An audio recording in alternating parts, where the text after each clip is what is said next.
Hello Games Pop, welcome back to another evening of streaming, or day maybe where you are. So I felt like playing a little bit of Minecraft Dungeons today, just for a little bit of variety compared to Chaos Bane and Wasp Epoch the past days of the week. So something a little bit more chill and bright. So let's just delve into the game right away. If anyone wants to play together, by the way, do let me know and we can just team up, do some apocalypse mode runs and just try and farm that level 100 plus items. If you need help with power levelings, you can just tag along with me and get that XP. Eventually good wood as well, so I'm just jumping right into it now.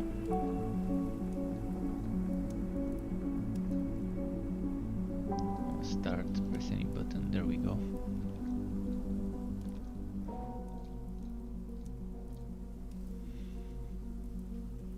Let's do, should I do online or offline? I guess it doesn't matter.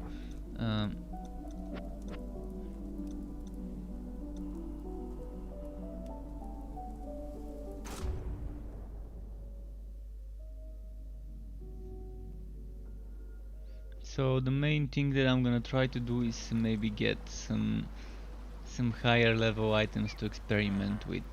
I mean, I've got enough high level gear, but I wouldn't mind a little bit more. Which reminds me, I've got some stuff to salvage.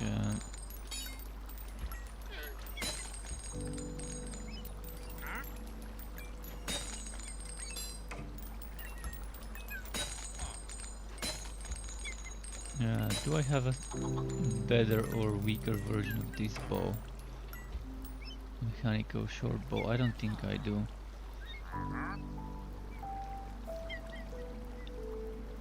Alright, let's keep going.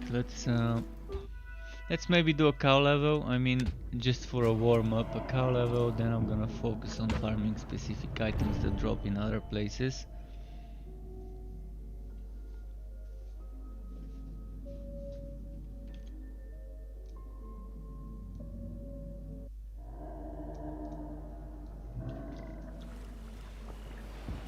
Okay, let's do the speed run. Should I do a speed run or kill all the cows? This is now what I'm doing.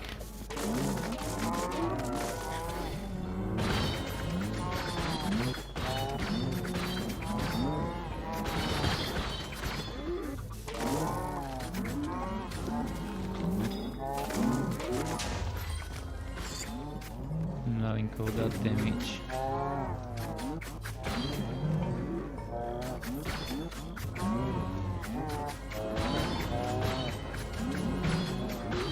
Still not sure what items I wanna end up having other than the crossbow, the carp that I'm using, or the rapid one. Either of those three crossbows is something I think is nice having. But when it comes to weapons, I'm probably gonna try and get stronger version of those daggers I'm using, or other daggers. I think daggers is what I like the most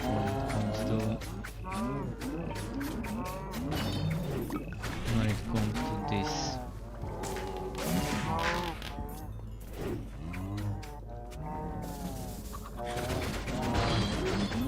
I think this is the right way if I want to speedrun the map. This is where I do it.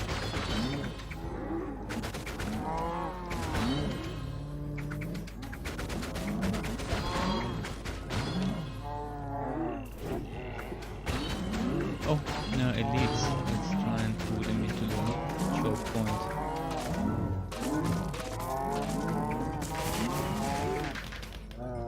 Probably should have saved my explosive arrow for the elites. But I've got my mushroom. My mushroom could help me here with the elites.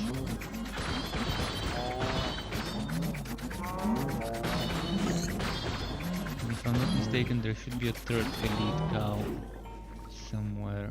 Yeah, there we go. They always come in triplets.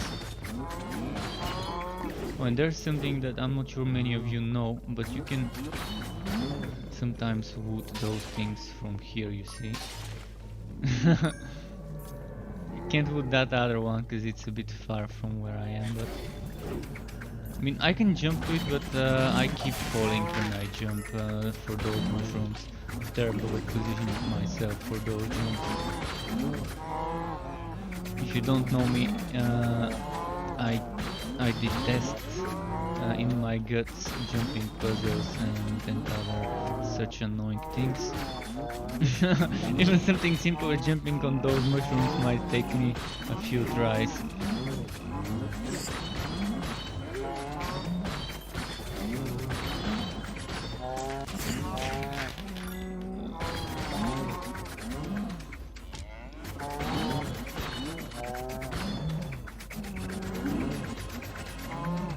Oh, that healing. Wait, that's not... oh fuck, I must have taken a detour, but I'm here anyways, might as well go and grab that chest.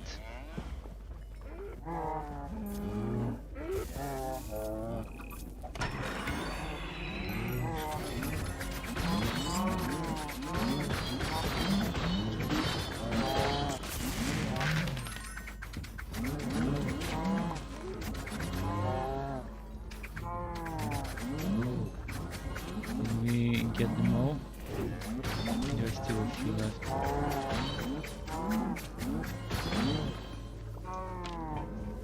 Okay.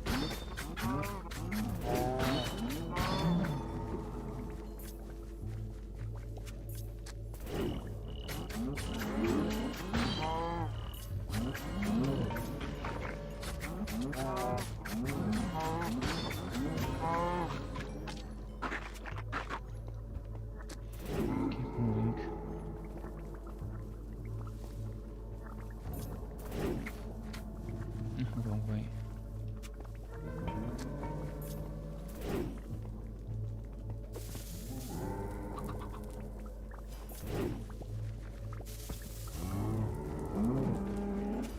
I think I need to go up here, yeah.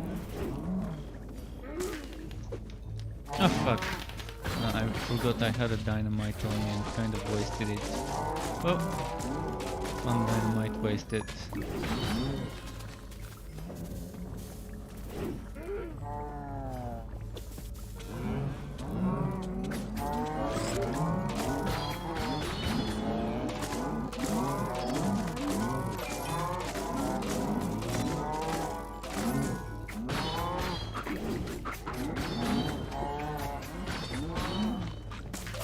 Boom.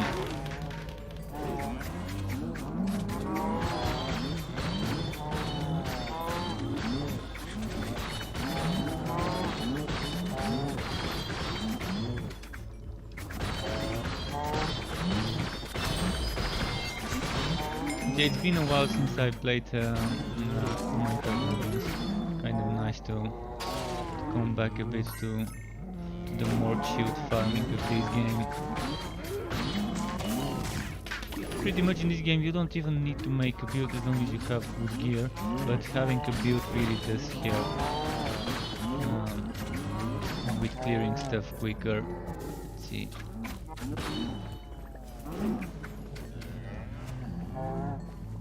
I'm still trying to get the items I want to make a nice synergized build, but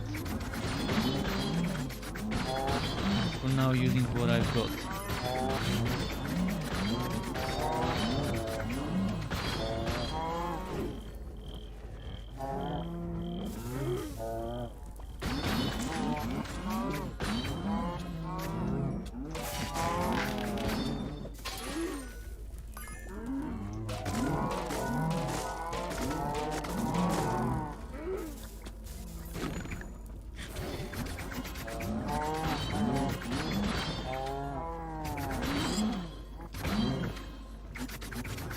What have I got other than radius on my dagger?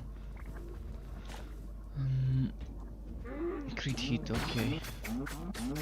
And committed. What was committed? Once it's wounded to do more damage, right? Yeah.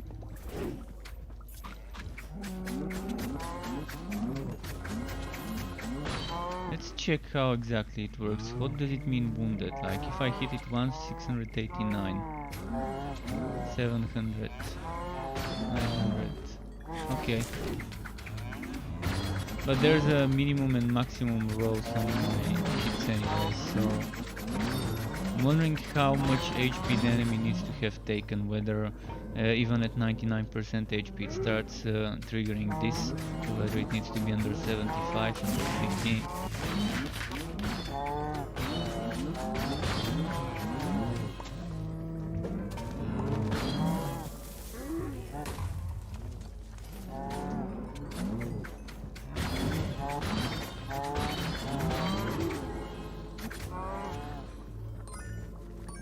Right, I'm gonna skip the side zone and just go for the boss now. Like the boss is here.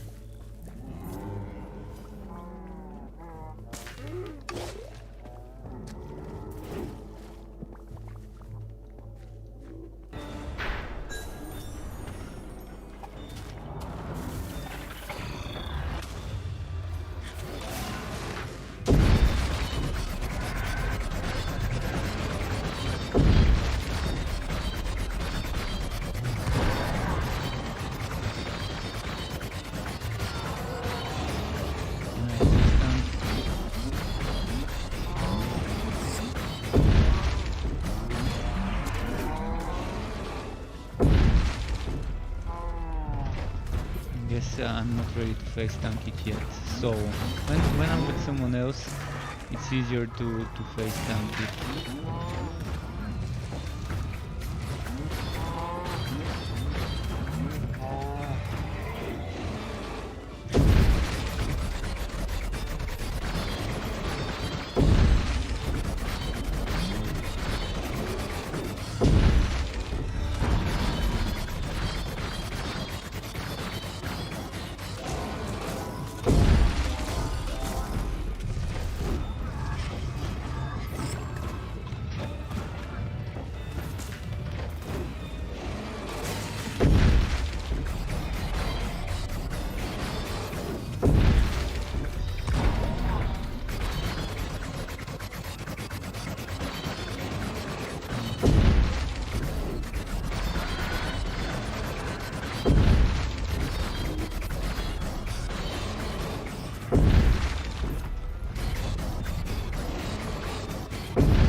Junk wood, but that's fine. First map just for warm-up. Next I'm gonna do one of the regular maps, cause just want to avoid doing the same mission over and over.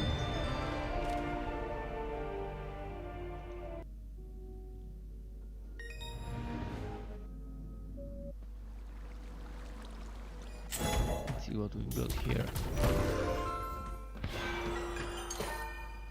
Flaming Quiver, that's something else I might wanna experiment with. How am I with the emeralds? Kind of not enough to do anything with the emeralds right now. I'm gonna wait and save up more for another gambling session.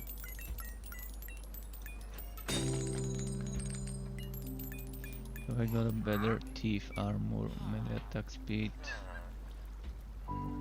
This one seems like a better one. 4.7, 4.5.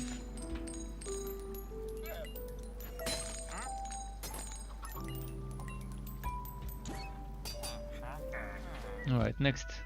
What do I feel like farming? Do I want to get daggers? Mystery armor. Or do I want to get some other stuff like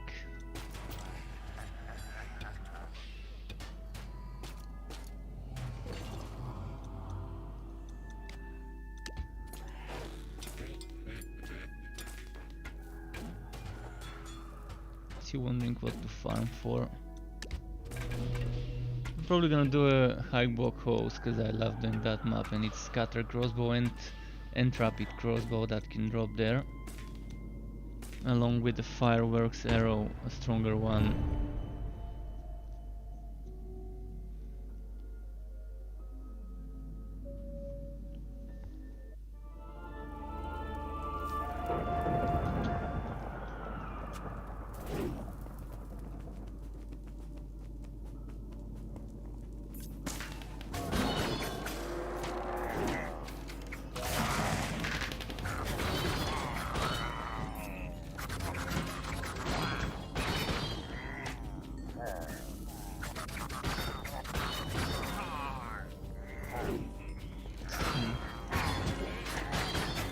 No, always the rangers first on this map is what I do. There's so many rangers, sometimes it's like 10 or more sometimes shooting at me if I don't take them down.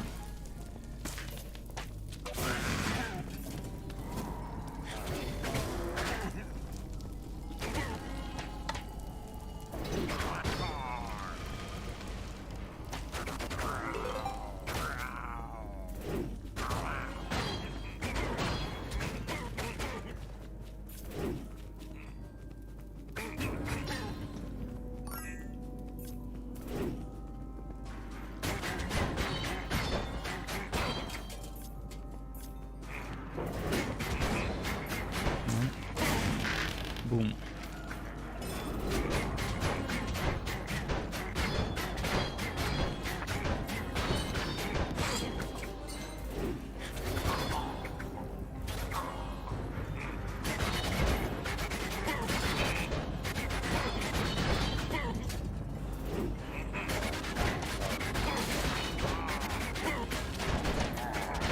Alright, now there's a lot of archers.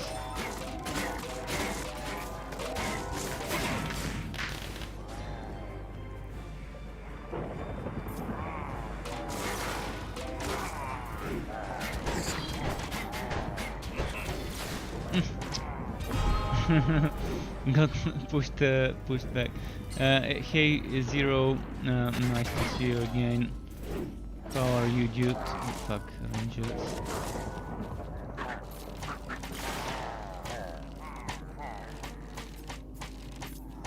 I wonder if one of them would come here.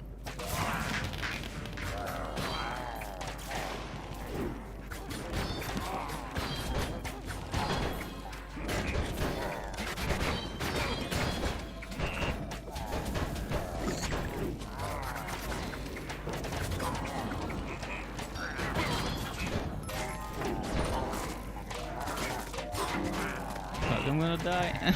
So many rangers. I'm not sure how I survived this. Totally unexpected.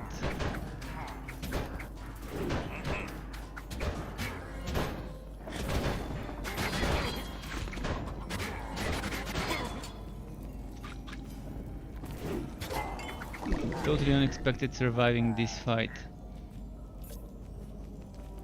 You learned just now that this game existed. Well, I'm glad I helped you find out about this game. This game is definitely better suited for the casual crowd of ARPG players. So if you want something more casual that doesn't require that much thinking in regards to, well, is this weapon the right for my build? Am I playing a good class? Basically, you don't have classes in the game, and what weapon and what melee weapon, ranged weapon and armor you're wearing decides kind of your class. And then you have artifacts, which are like skills or spells depending on the type of artifact.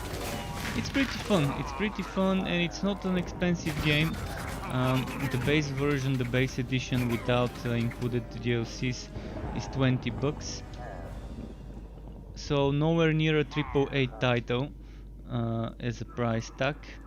And it can still offer some fun times, as long as you don't expect it to be more than what it is. And it has some depth. You can make a build, but you don't need a build in the game to complete it and to do all the stuff.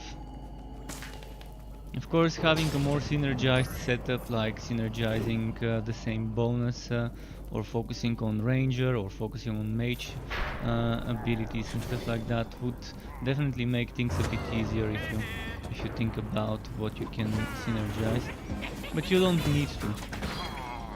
As long as you have a gear of the appropriate level, then you should be fine with most content, if not all content. And it has some interesting mechanics, and it also has a secret cow level. Secret cow level that has been done better than the secret cow levels in Diablo 2 and 3. Because it actually has a boss fight with nice mechanic and everything. not just an elite champion boss like in the Diablo Secret Car level.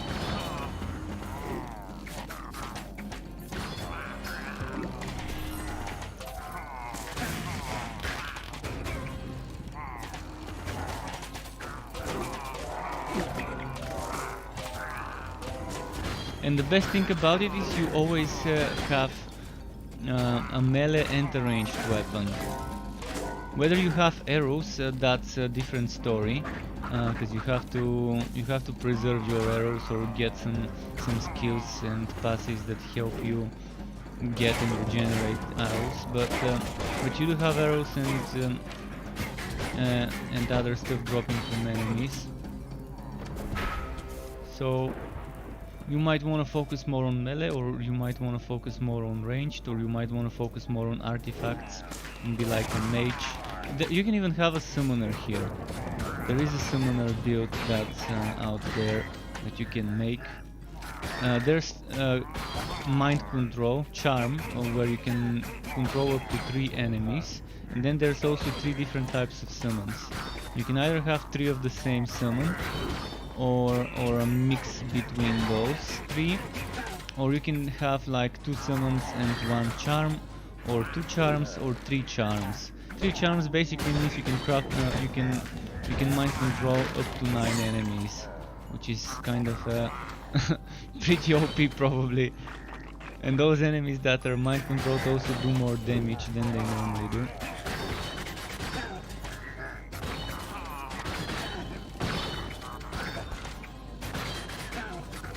And one of the best things about this game is it's not that punishing. It does scale with players though. If you have more players in the game becomes more difficult, up to 4 people total.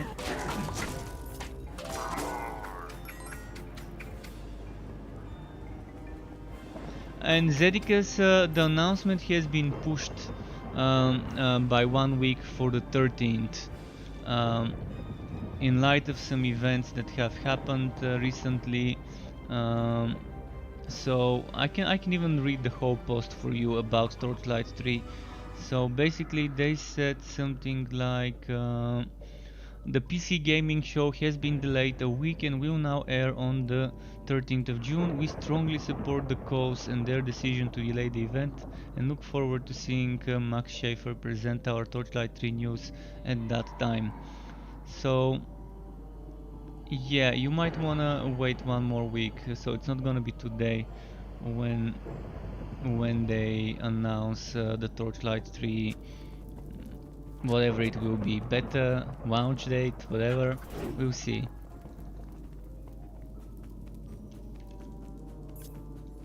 So yeah, 1 more week, so it's not like they're not gonna announce it, it's just a delay. Yeah, just 1 week, so not too far indeed, definitely not too far for that announcement. I can't wait myself to see what's happening with Torchlight 3, what they're gonna announce. I'm hoping they would do some sort of a review of the reworked endgame mechanic that they have for Mapworks.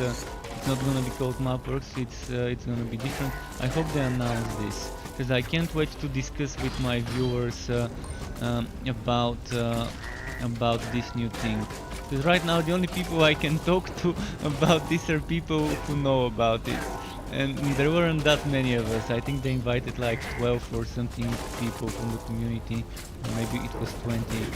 I think it was like less than 20. It should have been no more than 15 people that were on that Google meeting or whatever it's called, video conference.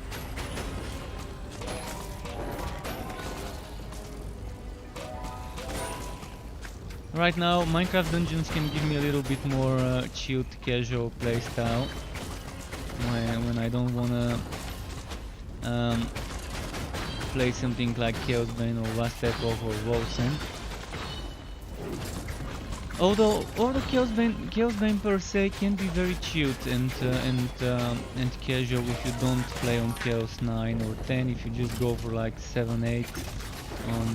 you can definitely have some chill there, and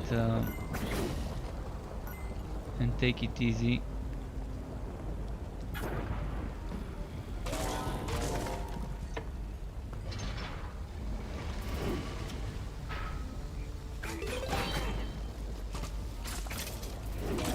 So if anyone wants to co-op, do let me know. We can add each other.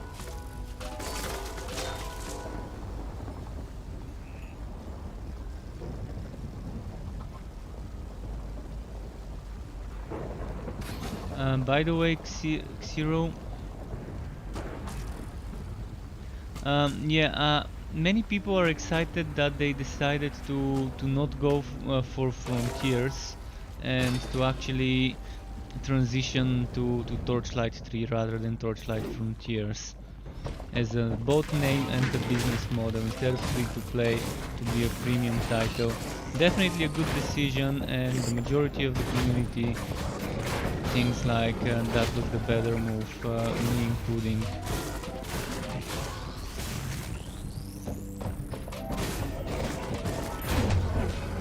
Well, I can't say I didn't see this coming. I mean, they fucking ambushed me in the tight corner at the beginning of the map.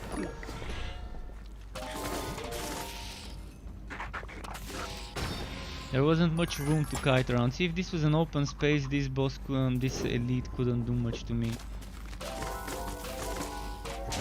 But that's the thing I like about this game. You have a few lives, and as long as you don't die 4 times, you're fine.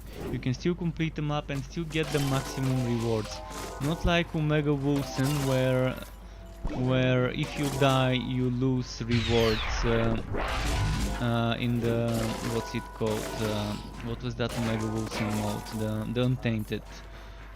And thank you Barley198 for the follow. Welcome to the Scrub Club, to my Twitch channel. Nice to have you here, dude. So yeah, as I said, it's pretty nice that the game doesn't punish you severely. You die, well, you have 4 lives, so you can die 3 lives. So that means you can die 4 times, and the 4th time will be the final. And you're definitely not losing rewards, you're not losing XP. As long as you don't waste all lives, you're fine with this game.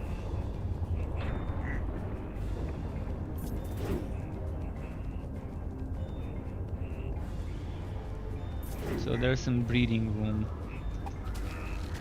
It's not like you die once and then the map is over. Yeah, and it's not like you die once and then you get set back a couple or 3 or 4 or 5 hours of forward progress. So, and it makes sense because their targeted audience is not just adults. It's adults and teenagers alike for this game. Probably even preteens can play this game because it doesn't have that much grimness and goriness. But it can be challenging if a hardcore player wants to play it and challenge themselves. They can just equip lower level items and play it with crappier gear than the enemies. It is possible if someone wants like a super hard challenge of the game. Just equip items 30, 40, 50 levels lower than your content that you're doing, and then you should be able to have a nice challenge. If someone wants to take it to the extreme, equip level 1 items and do level 100 content.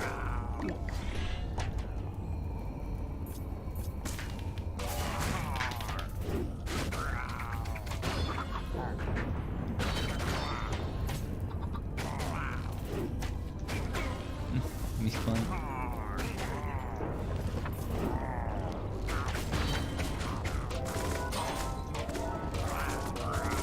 Alright, now comes the...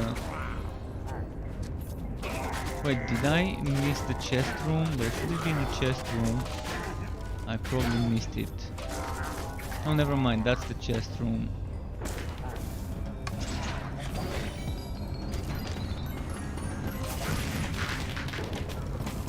In this room I cheese it. I jump down, I lose some HP to not respawn but to go back up.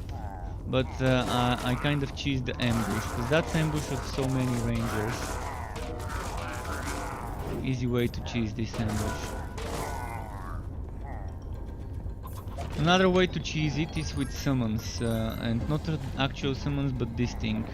The love medallion. If you equip 3 of those, you can charm 9 enemies. That's more than enough to cheese that ambush of ranged enemies.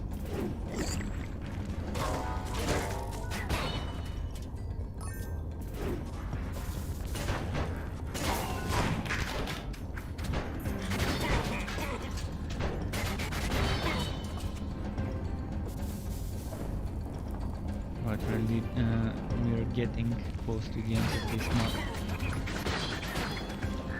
This map doesn't actually have a boss fight, but it does have a wave of enemies at the end. And that's some maps have boss fights with mechanics and everything, others have kind of different waves of enemies you need to pass through. But there's some interesting bosses in the game. I can tell you some of the bosses can be pretty fun as a mechanic. Others can be annoying, but still challenging.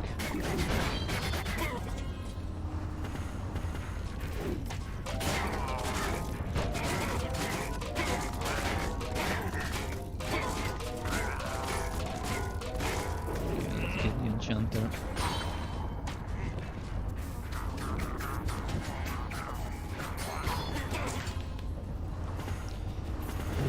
Let's do this.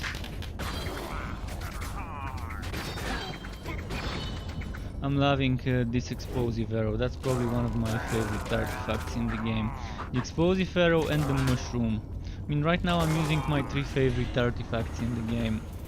I also like the beam for the mages, but that will require me to make a mage build.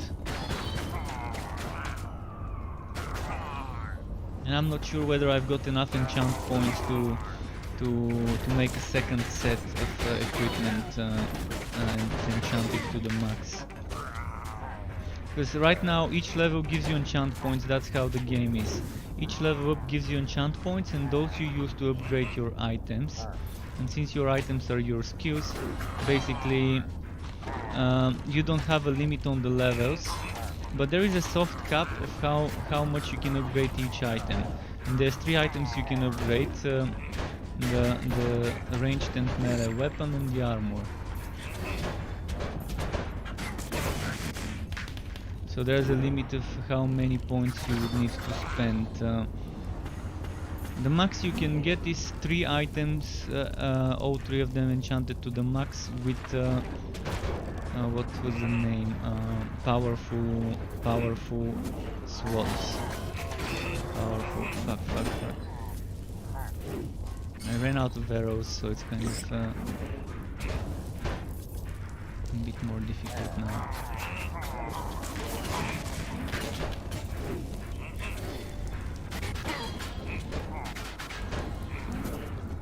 There is an archer which I can't see. Here.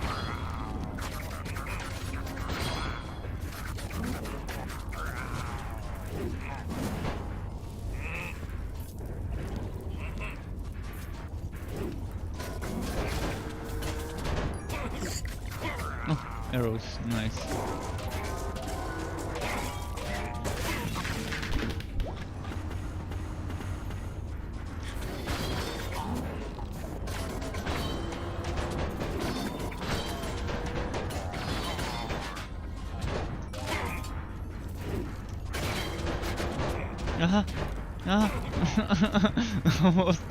Almost got me.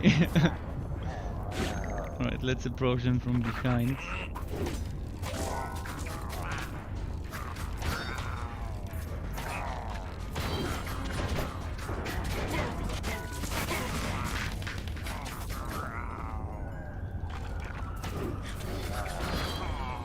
And that should be it.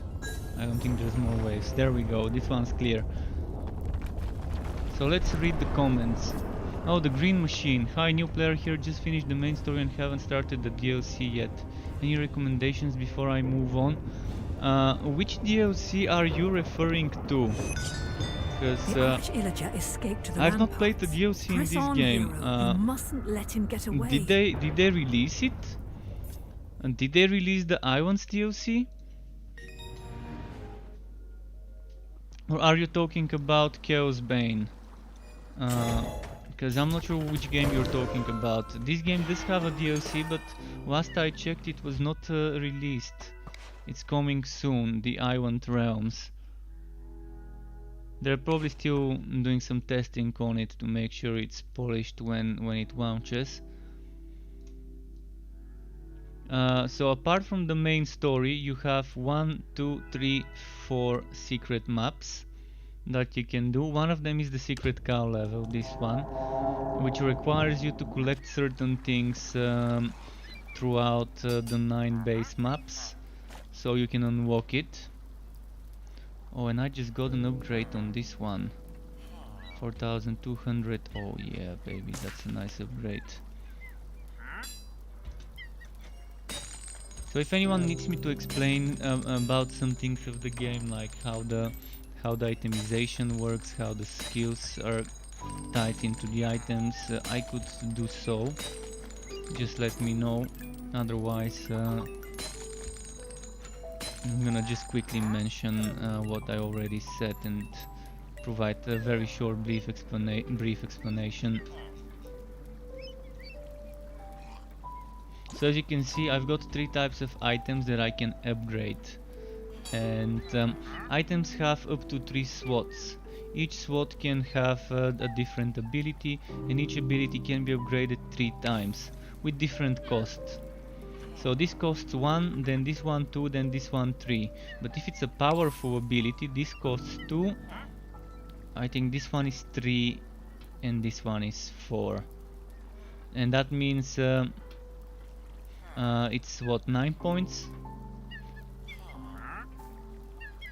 9 points. So 9 points here, 9 points here, 9 points here, and you have 27 points if you have 3 powerful. So 3 times 27 is the kind of soft cap of how many things you need. But if you keep getting levels and keep getting more points, you can have more setups. For example, I've got this with 24 points in it, this with 24 points in it, then I've got those with 21, 21 and 24. And I really want to make a mage build. Mages use something like soul gathering, which is like mana. You can see items with this screaming face. Those are more suitable for mage builds. And the mages are fun. As I said, there are some interesting mage artifacts. I'm gonna quickly show you my favorite mage skill. And it's not the lightning bolt. You might think that this is my favorite, but no, it's not. This is it. And this one here. I've never tested that one. I've never tested this one, so I might try and check it, but I don't have souls to check it.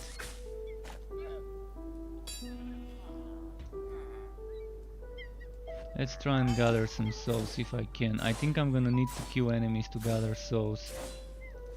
I'm gonna try and show you the items though quickly. Let's just select let's select Soggy Swamp.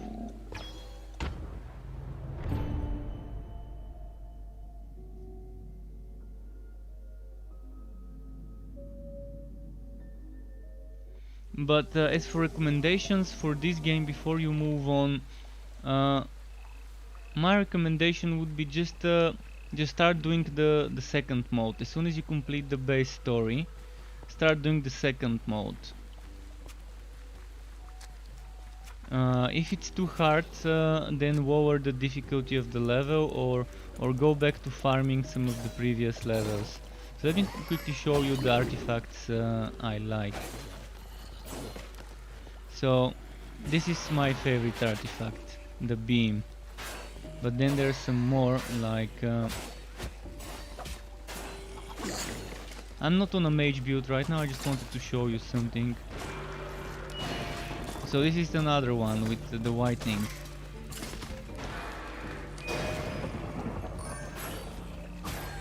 And there's one I've never tried, this one.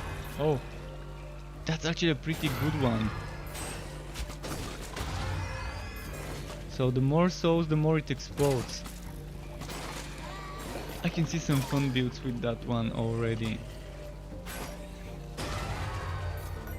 Oh yeah, that's definitely gonna be something fun for a melee-centric mage, for a battle mage. But let's go back to my setup.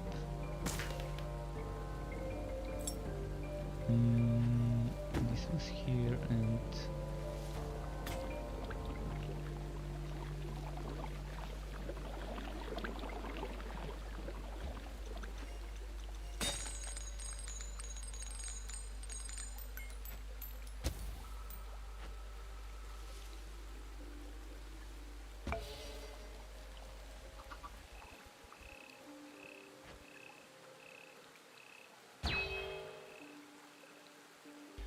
Okay, let's do this thing.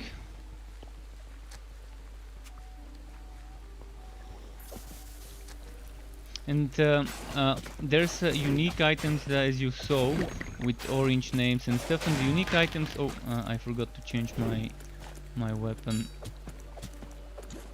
Fuck, let me change my weapon. The unique weapons have a built-in extra enchantment, so basically orange weapons are like weapons with a 4th enchantment built in. So this one has built-in Soul's critical boost. This one, for example, finds more emeralds, which is called Prospector. The basic one, this is what finds more emeralds is Prospector. So that one, the pickaxe has a Prospector built in. This one has extra damage built in. This one has spawns poisonous clouds, which is basically this one. So there's different ones with different built-in extra 4th enchantment free that you're getting, and I've noticed that some of those built-in ones are stronger than the powerful versions of those, I think. And that's probably just my observation, but this one has built-in radiance, and it seems stronger than the radiance on something that you can get like this one. I can't see exactly how much the built-in radiance does, or the built-in other stuff. It would be nice to be able to hold the button or maybe hover the mouse over this and to see the numbers. It would be amazing to see the numbers, but I think the built-in abilities are as strong or stronger than level 3 powerful socket enchantment, or whatever you want to call it.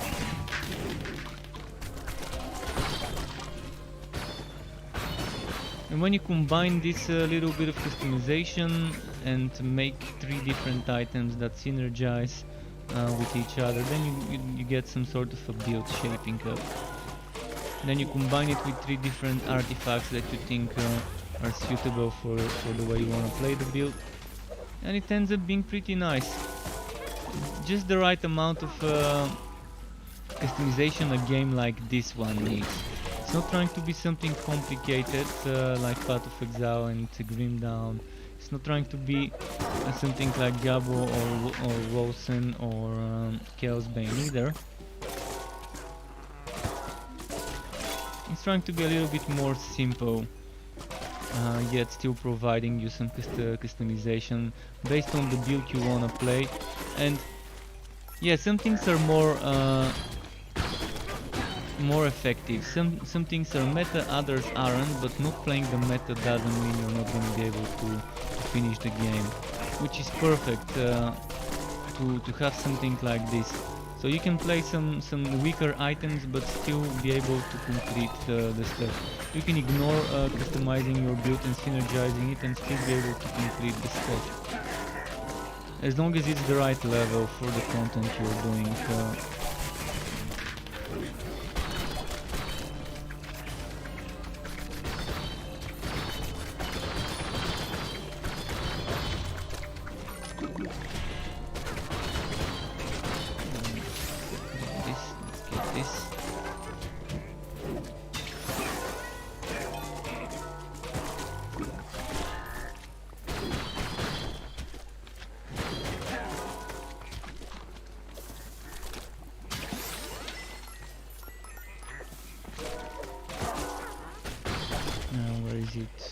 this way.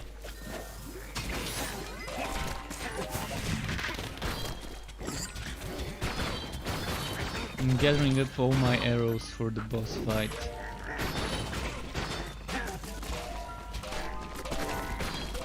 This boss fight drops daggers, so maybe I can get lucky and get stronger dagger than the one I've got right now.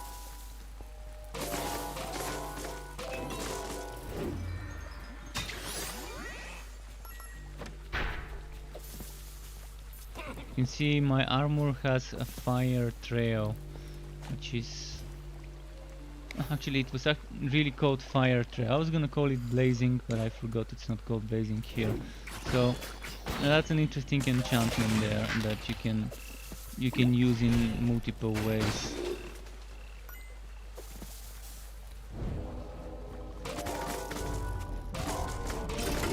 Oh, piggy. This wood piggy, the wood piggy that I'm chasing is like a wood goblin in Diablo 3. And this enemy you're seeing here is one of two encounters. You have the Enderman, and then you have the Evoker. And both of those can randomly appear on every map, although the Evoker is also the end of map boss for one of the missions.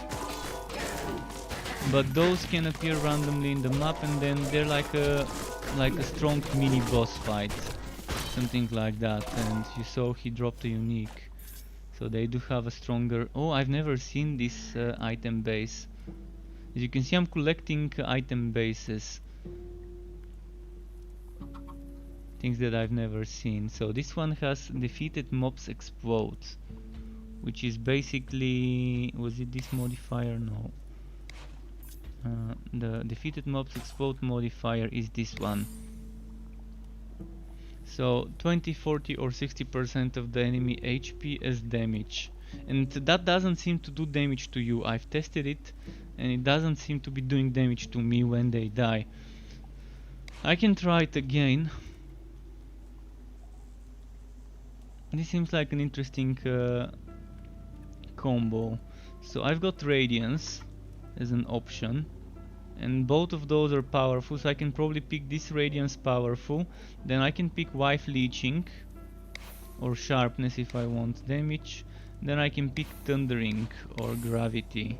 Gravity is very nice for this axe because gravity pulls the enemies like a Condemned Crusader in Diablo, for example. So it vacuums them and then they get exploded when you kill them. So that would be a synergy I would recommend for this axe. Definitely something worth considering if you get this axe and you wanna like synergize it. Let's try it.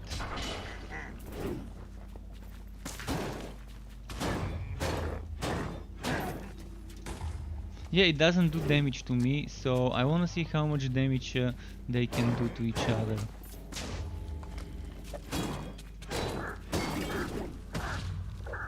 Thousand damage is what they did, but the stronger the enemy, the more damage you would do from the explosion. So this enemy should do more damage if it explodes. Let's see. Fuck.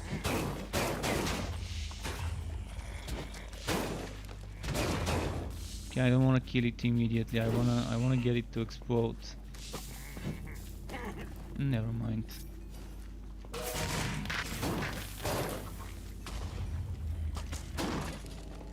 Okay, enough messing around with this axe. Let's get my daggers.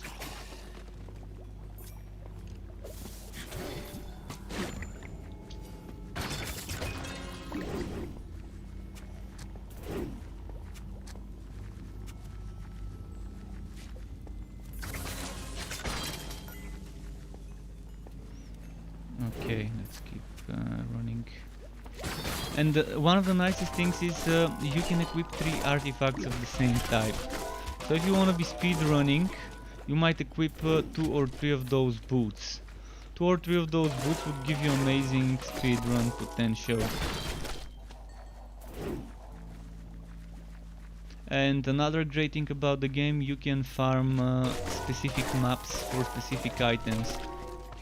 You can see the drop list of all those items. You can see which item can drop on which map.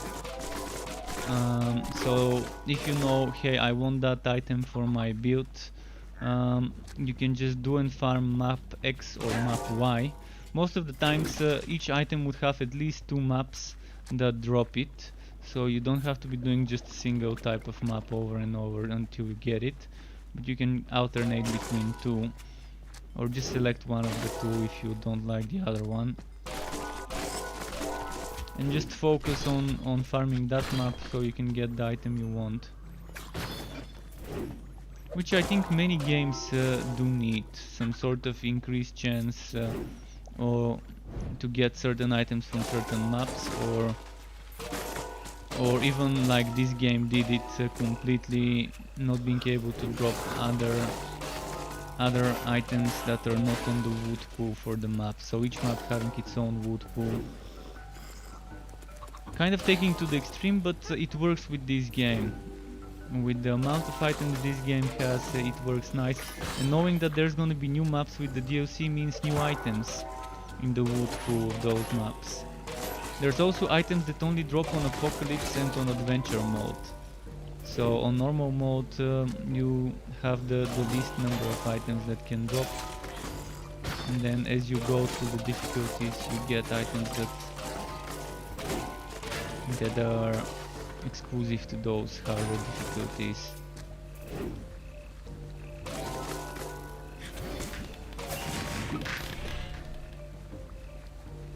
But overall this bow, the crossbow, is amazing, the harp.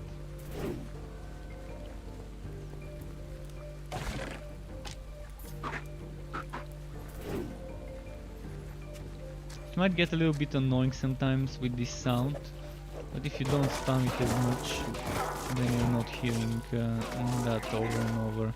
It reminds me of the trial belt in the beta version of Wilson, where it was constantly screaming due to the proccing of the mark of impurity.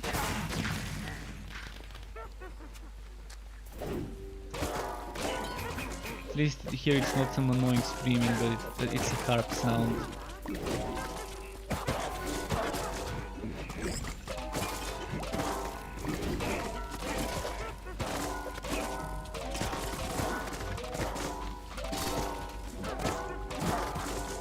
Let's see the chest here. Oh, there is no, never mind, there is a chest.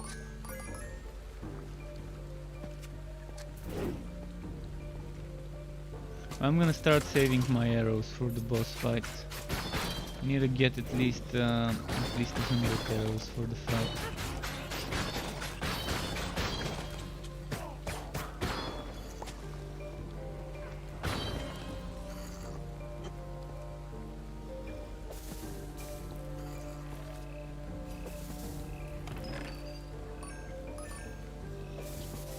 Okay, let's keep moving. The boss is coming anytime now.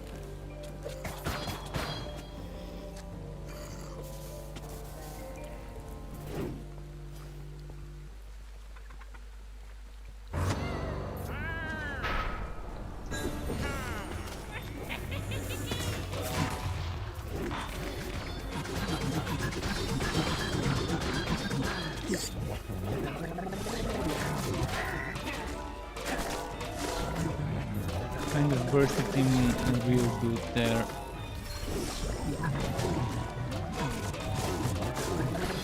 Ah! Don't die, don't die.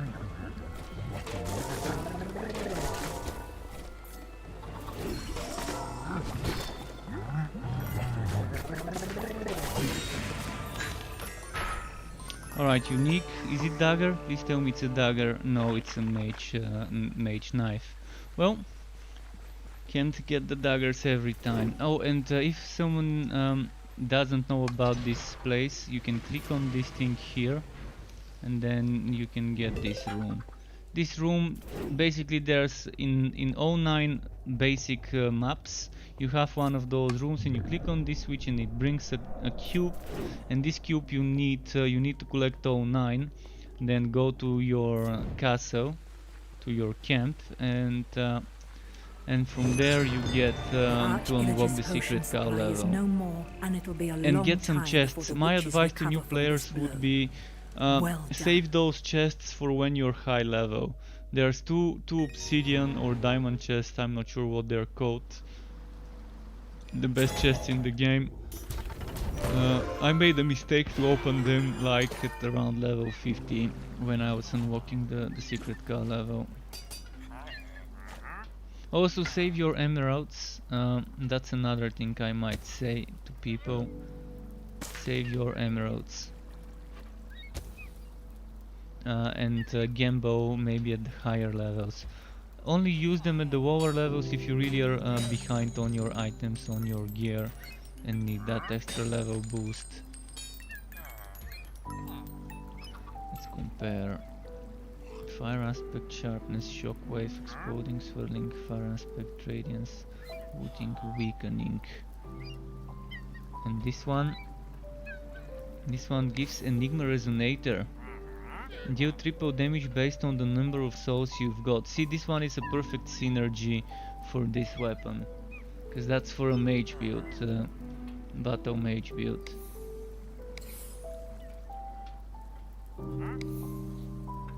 I'm wondering if this only applies to the weapon or whether it would apply to my artifacts. Wow, I'm wearing this weapon. Yeah, this one seems to be the better. I'm still gonna keep the other one. I wish there was some sort of trading in the game to be able to give away items to others, because I really don't need some of that Wobby items here that I've got. Hey, or Sean, you can join or you can invite me, because I don't think we can see each other. And welcome back, Sean. Let me go to my main menu.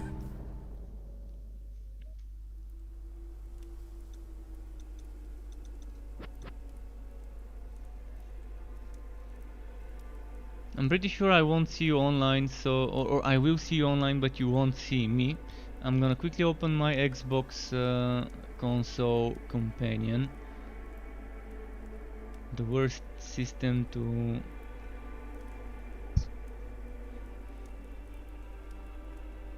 New Xbox app for...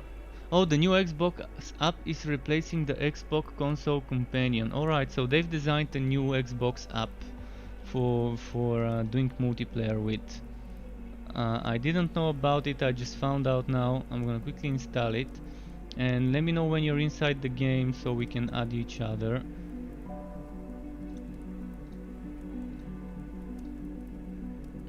So that's nice, they've decided to make a new app for the matchmaking and everything.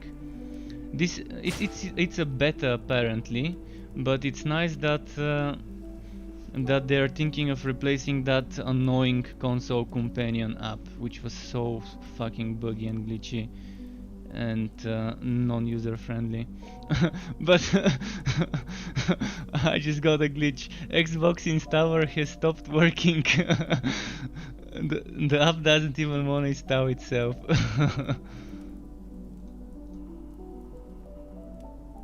Let's see if I can get it to install itself.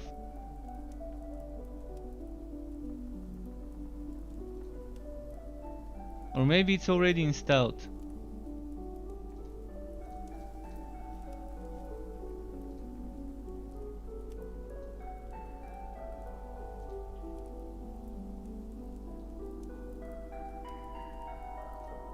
I'm not sure how to add people in this one though. Social, under social, I do see Sean, and I can try invite him to see if it will happen.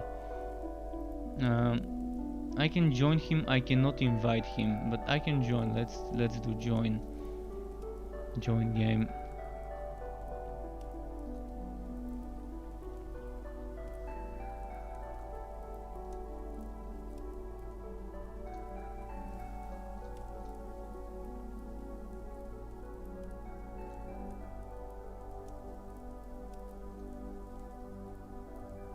Okay, I'm going back into the game.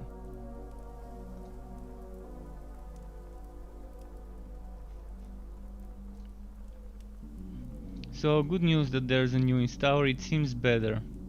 And you're in Discord. Just a second. I'm gonna come to Discord.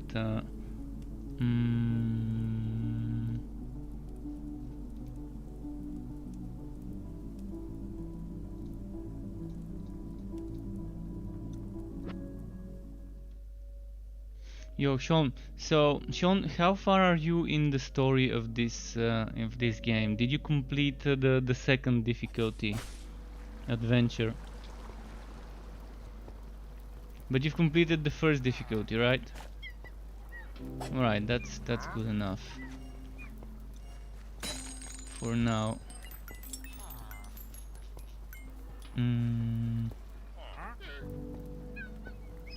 Oh, you have to unlock it by collecting some things. You can't reach the cow level without collecting some artifacts or whatever they are. They're like some glyphs, some sigils. So on all 9 basic maps you have to find those. They're spread out. And they're like secret rooms that you enter, and then inside there is something like that. Like I can try and show you those. We can try and do some of those maps and show you the secrets. So maybe we can start with something that like the Fiery Forge. The Fiery Forge on Apocalypse. We can start with that one. Well, you're gonna die, but we're gonna get good items. At least I'm gonna get good items if we do it in the highest difficulty. And I'm not sure how the XP works, whether it scales for you, whether the XP scales for you or it's a glitch. You know, every time when I vote into the map, it's weird. I know it's weird. And it only happens when I play with you. It doesn't happen when I play with others, which is, I'm not sure what's causing it, but every time we play with you, when I vote into the map, I'm dead. Never happened when I play with others. So maybe something's causing it, but I'm not sure what. It's annoying as a bug. It might have something to do with skipping the what's it called, the cutscene. It might have to do with skipping the cutscene, because I always skip it, and maybe when you're the host and I skip it before you skip it, maybe that's what happens.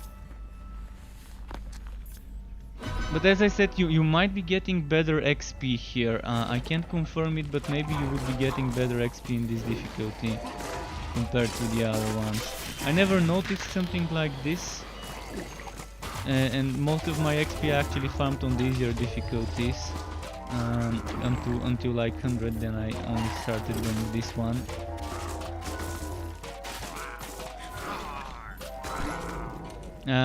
Which knows?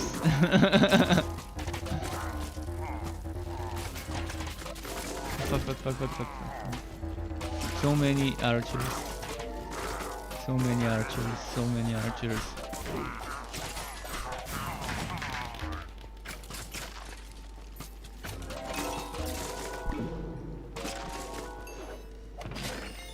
And that's nice. So let's try and get you to find the first secret. The first secret is over here.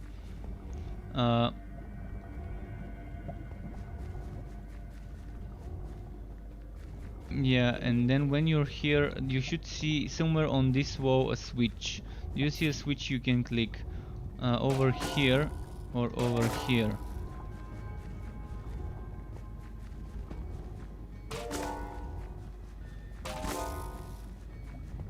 And I don't see it either, and that's weird. That's weird why we don't see it. Is it because we're playing from different editions? Like I'm playing not different editions but different launchers, so I'm playing on the in-game launcher. Because it should be there. I mean, it's every time 100% of the times there. It's in a fixed spot. No, I'm sure. I'm sure, man. Yeah, and with you it's happened not just to this secret but to other secrets as well. The switches are just not there. And that's for the cow level. So maybe Microsoft sold you a bad edition of the game. With that Microsoft Store. The Microsoft Store edition might be glitchy.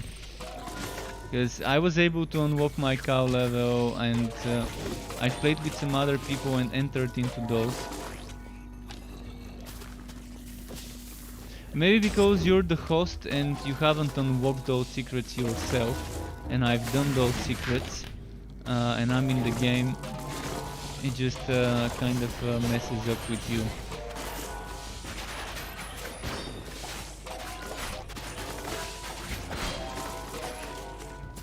I'm gonna save my arrows actually, I remember I need them later.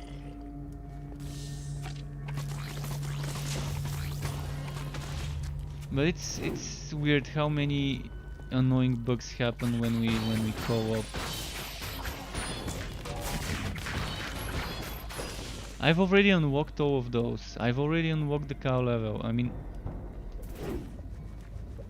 yeah, I can do it. If you want to play the cow level, we can do it.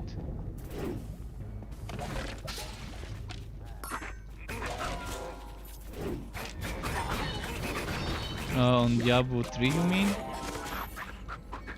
With the did you find the secret goblin level in Diablo 3? Do you know how to open the secret goblin level with the puzzle ring? Unless they changed it. You have to find the puzzle ring and then put it in the cube.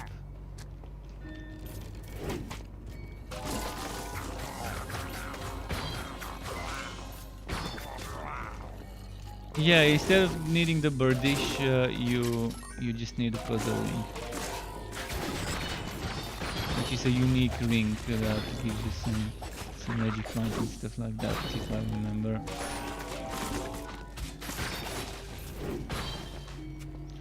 I don't own Diablo, and when I was playing Diablo 3 I was playing on my brother's account, his Battle.net account.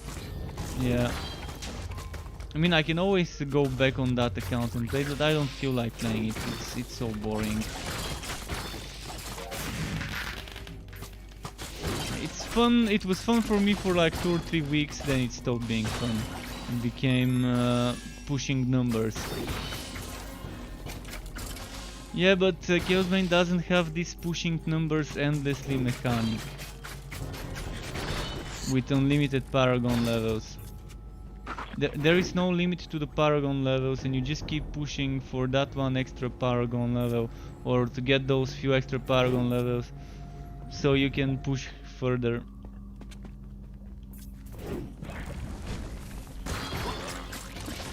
Paragons are very easy to get the first few levels like that. They die quickly, but yeah, be careful with the creepers. Although what's more dangerous to you right now would probably be the archers, if you don't dodge those.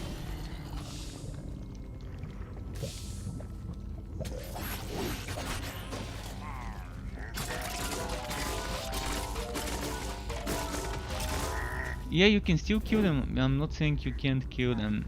Takes longer, but you can kill them even with your items and your level. What got you? Yeah.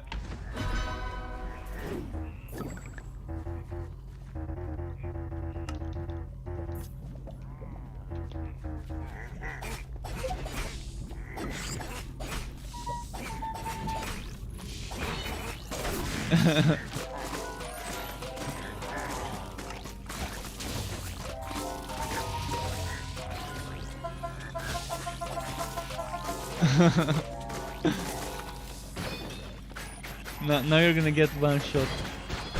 I'm watching a zombie approaching you.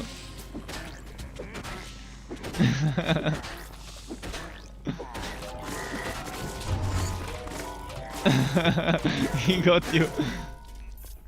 I let you 1v1 him. You said he's never gonna get me, and I just wanted to see if that's actually true. You wanted 1v1, you got it. Catch me outside, zombie.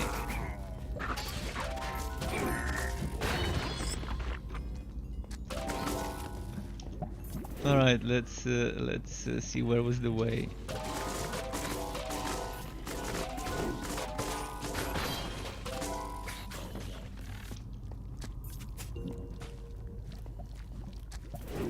Now I was just checking for some hidden stuff like chests. You gotta find the wood.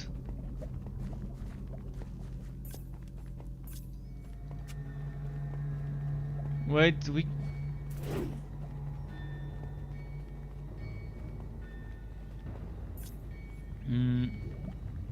Is it here? Or is that a secret? Enchanted archers. Wow, okay, that's gonna hurt.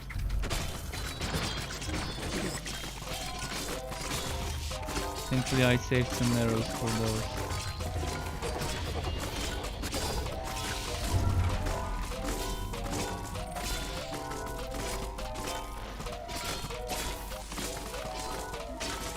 You don't say.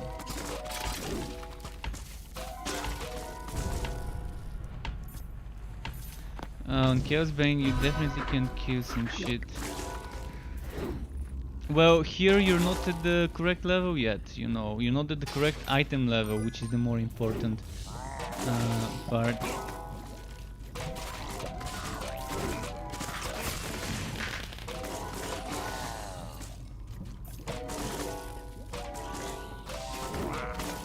You can kill the little zombies, the most basic zombies. Those shouldn't be able to kill you.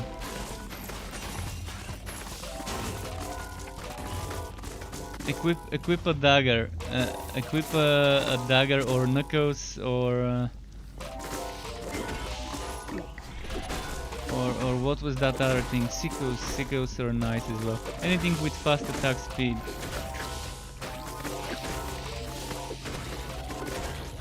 We're going the wrong way, but maybe there's gonna be some wood here this way.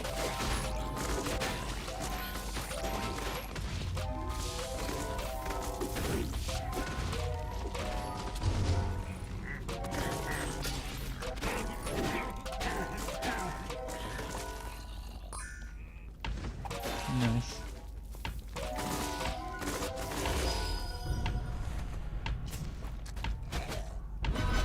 See, that's how reviving in Chaos Bane should be. I'm getting hit, but I'm not getting interrupted. Because I'm channeling the revive, so in Chaos Bane it makes no sense to interrupt me with basic hits.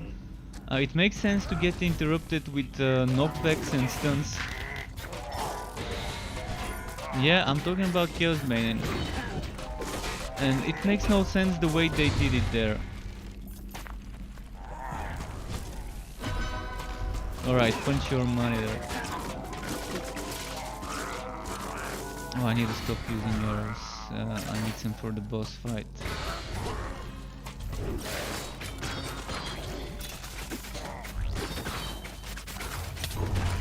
Oh, never mind, I'm dead. Just die, it's gonna be faster.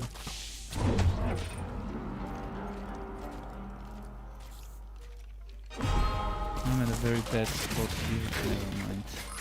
Too many rangers. Yeah, they've got that fire aura. Now I need to raise you, which is the problem. Because if I don't raise you, there's gonna be those monsters spawning. And they're gonna kill me. It's not the monster, it's the darkness that actually would kill me. I'm gonna run out of arrows. I really don't want to waste so many arrows, but fucking ranged enemies. Let's try and raise you quickly. 10 seconds. There we go.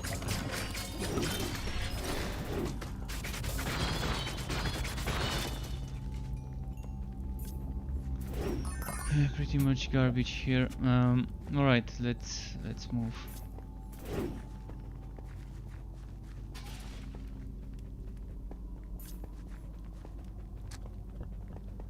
Can I zoom? Let's zoom. Wait, how was the zoom? I think it is only in the town where I can zoom.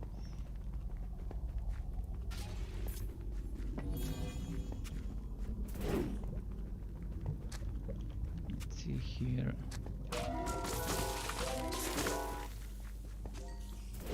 Yeah, it's where we came from.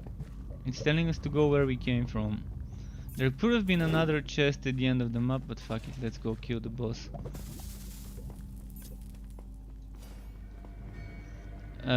This one, that's the big red guy though.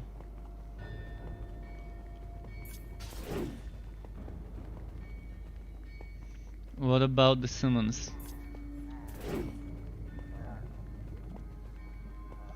Okay.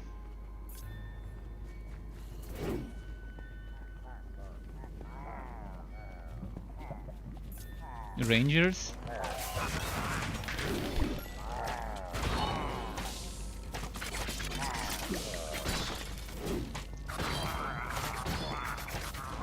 I'm loving those daggers. I mean, ever since the first time I equipped daggers in this game, I knew it's gonna be an amazing weapon for late game as well.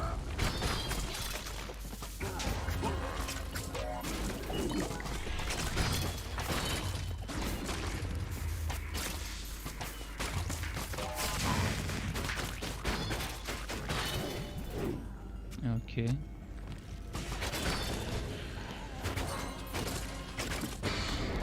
Ah, fuck.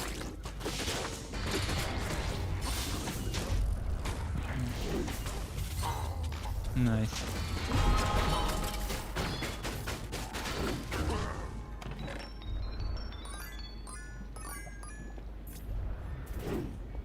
Did I say no? Really? How? And the weirdest thing is I didn't press it. Q? Q is normally my healing potion in games. But in my game right now E is my healing potion, but normally Q is my healing, E is my mana. In this game I've just not changed my bindings. So if I press Q, it just reflexes, muscle memory for healing potion. Or misclicking tap and pressing Q instead of tap when I'm trying to open my map.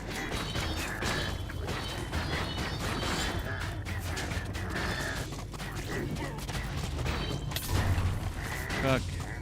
Too many.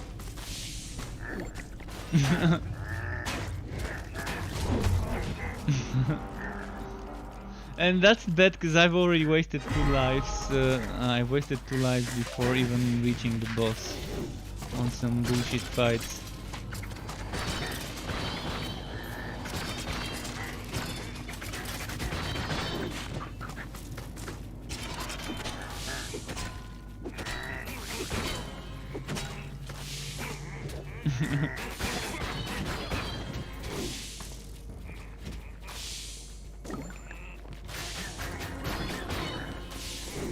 Oh, now there's an enchanter here, okay.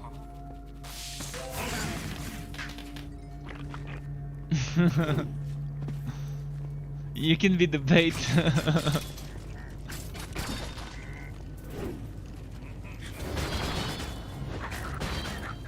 Oh, Enderman, really? And the problem is there's some archers at the back, which are annoying. I'm gonna wait for my explosive arrow. Oh, that was a bad time to suicide, man. That was a very bad time.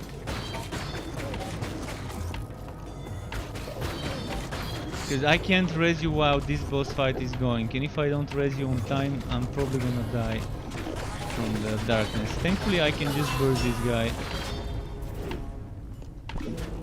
Was not expecting to kill him this quickly.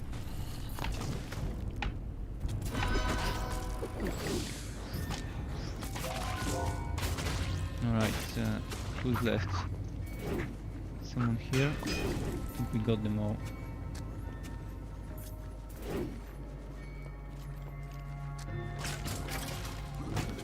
Or when I die.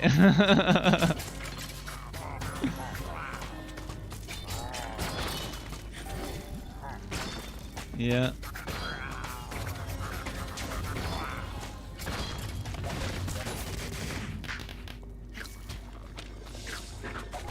Oh, it's the course now.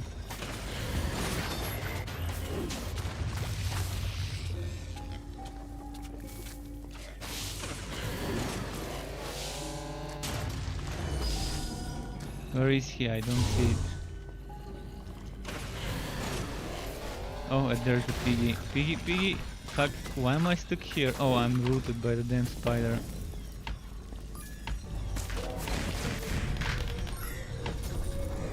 Alright, I got the piggy. Now I can go and rest. If I can see where you are. And by the way, something's happening. This time I really didn't press Q.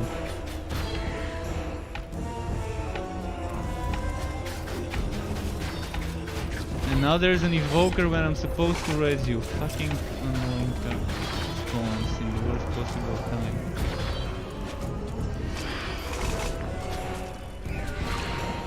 Yeah, I know, I tried to res you.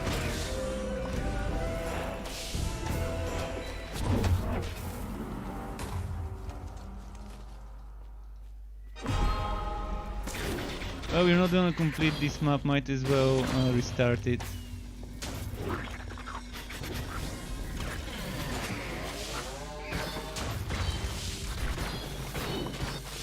Because RNG.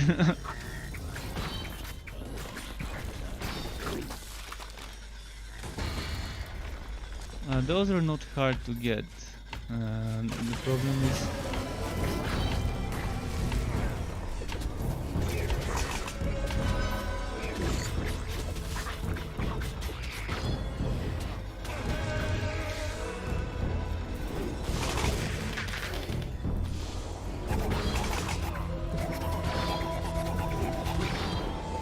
he's dead. Now let's do the quest. 2 more left. Yeah, he is.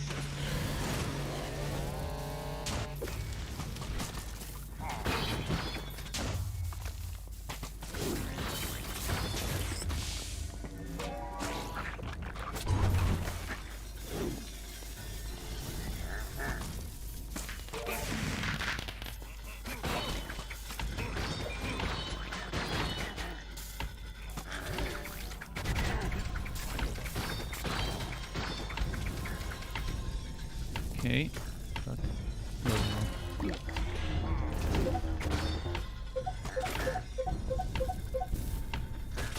Oh fuck, there was an exploder. Damn creepers.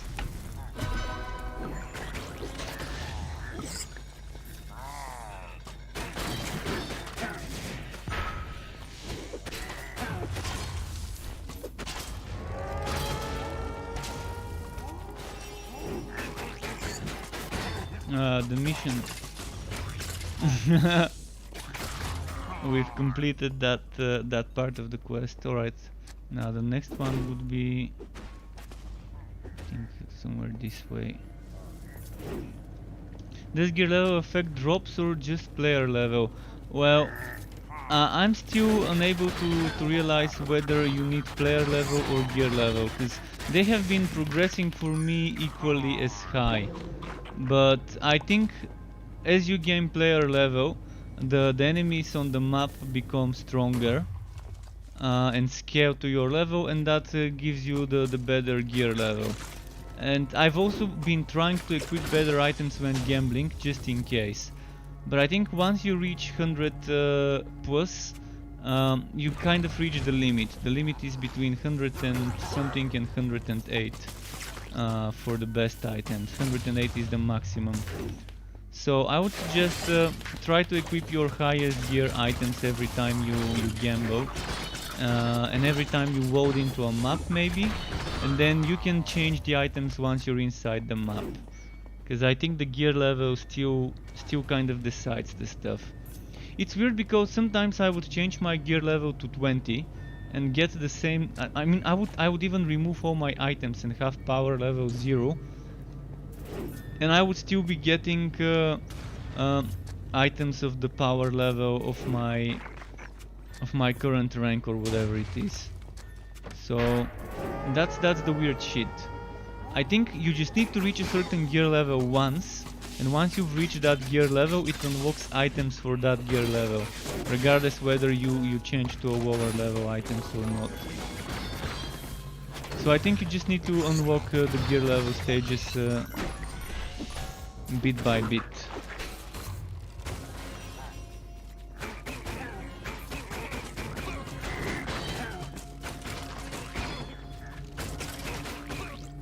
Also, maps have a minimum item drop level and maximum item drop level. And I think this gets affected as your level and your gear level. So as your level and power, let's call them level and power. As your level and power go up, eventually you're gonna see on the same map on Apocalypse, the maximum level of items that can drop goes up.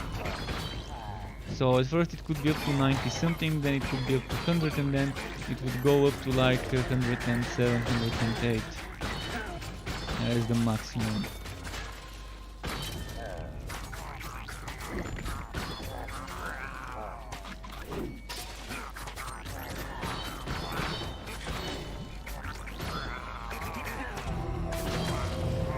Another evoker on the same map. Okay, we've had 3 encounters on this map. Fuck, not in the water. Fucking evoker going into the water. And there's enchanters and... yeah, that's not gonna work like this.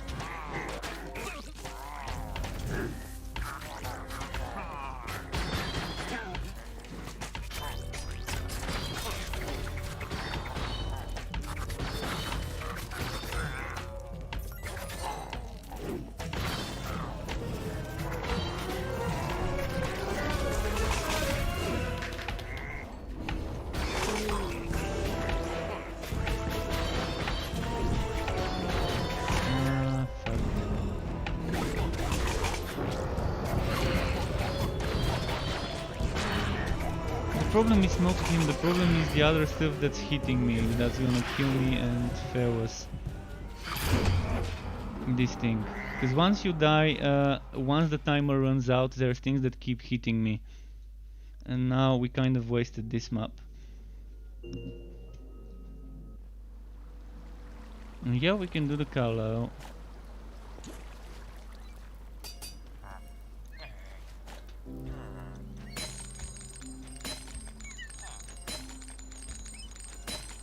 So yeah, when it comes to the item level, I always try to equip the highest I've got when I go into a gambling spree.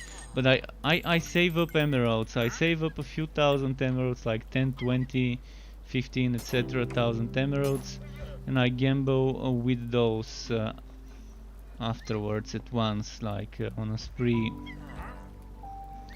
How many points is that one? It's nice. I'm gonna probably get rid of this one.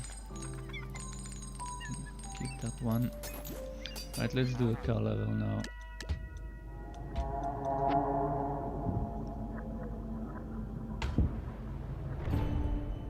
The boss is gonna be tough for a 2-man difficulty.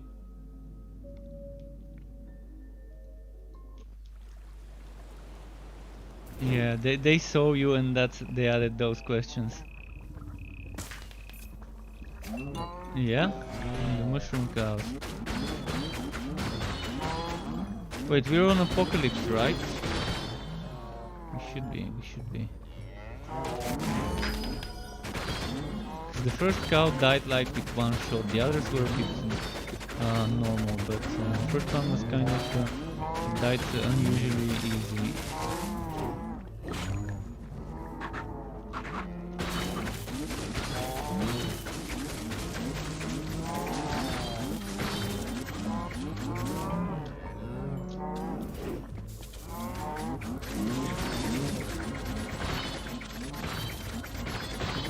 And gravity cubes. Okay, so it has damage reflect aura.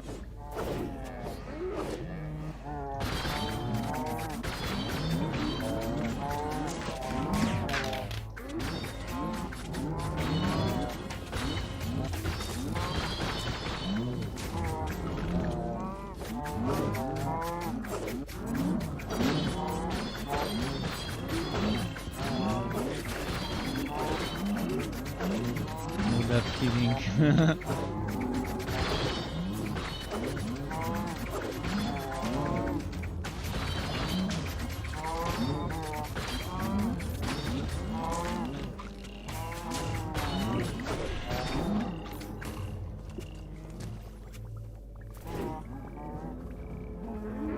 As usual, yeah, this level's pretty nice for the XP.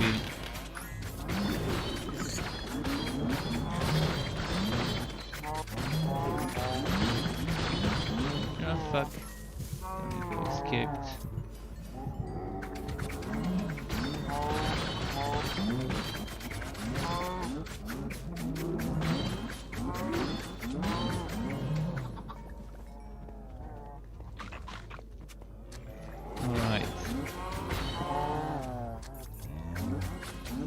It's at the end of the map.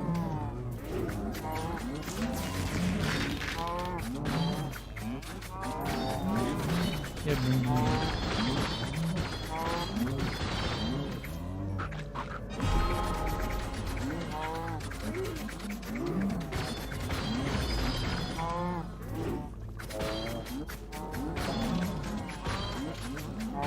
But what I was disappointed about is this game lied to us.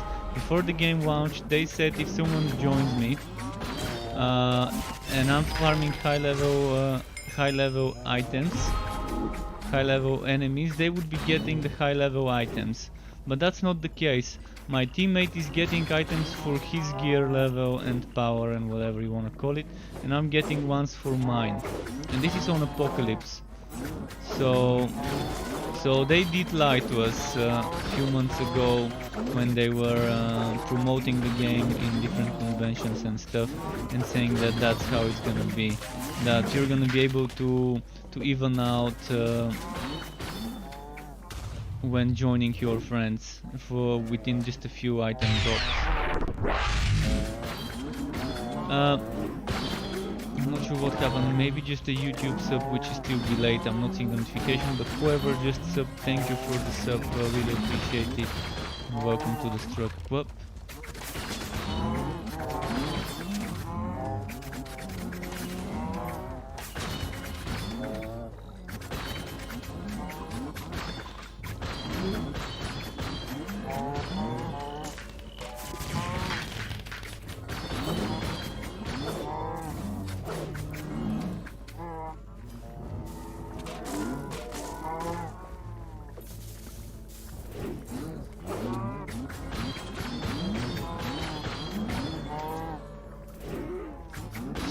Here, I hope we're going the right way.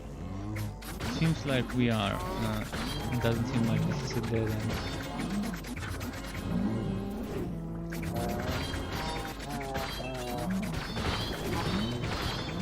This is probably the best level for XP farming.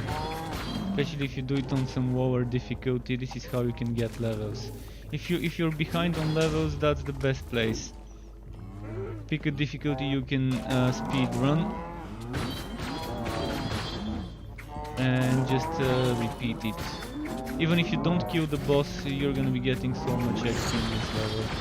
It's just ridiculous XP. Fuck, I'm stuck. I couldn't move.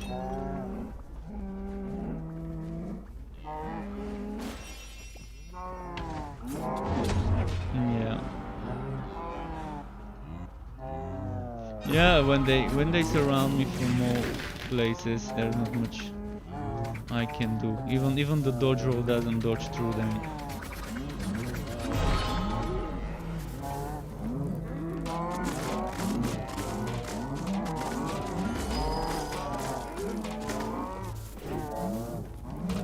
Fuck, I'm surrounded again. What's with this fucking annoying layout? There we go, finally in a good place.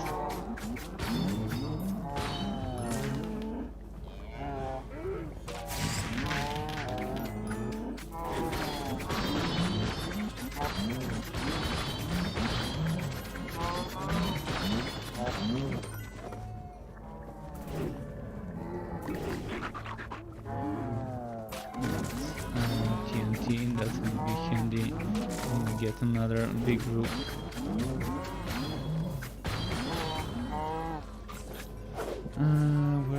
the boss? It's this way, I think.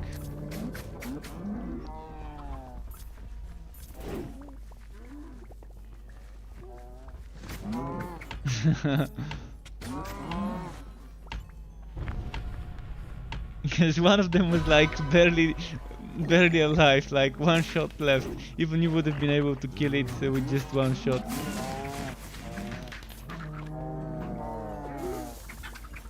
Let's go this way. I'm gonna try and pull a big train of cows.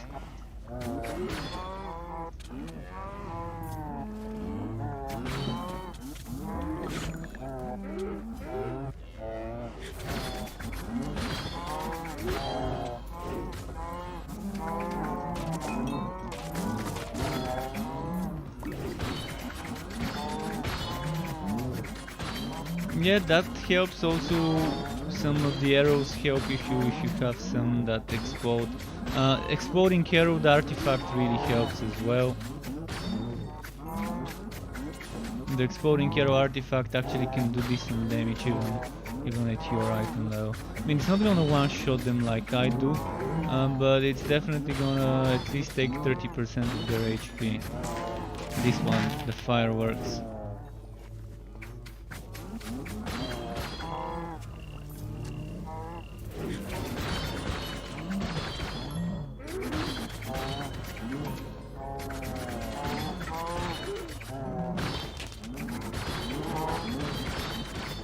Boss should be pretty near.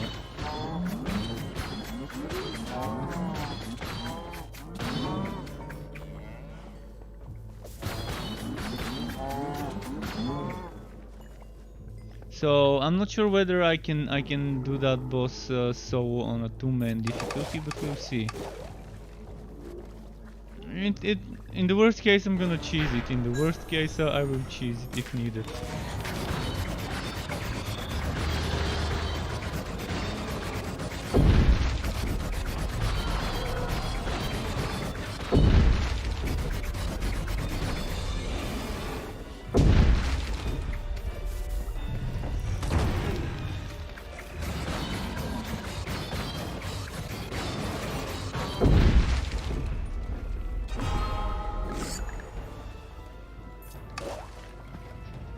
Oh, and he resets.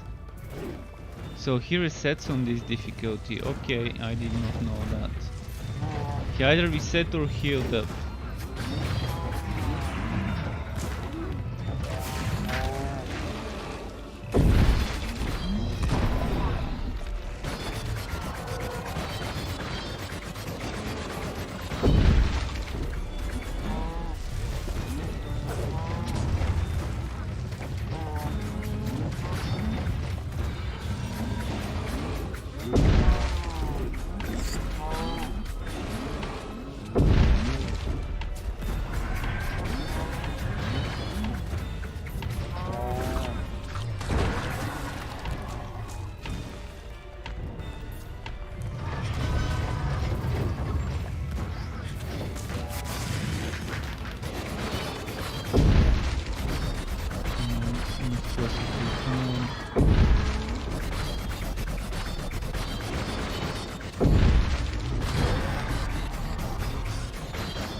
This rate, he will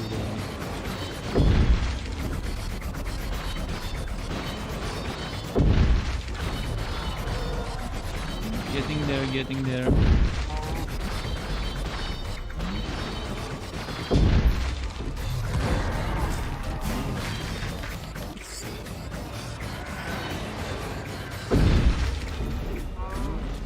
No, fuck.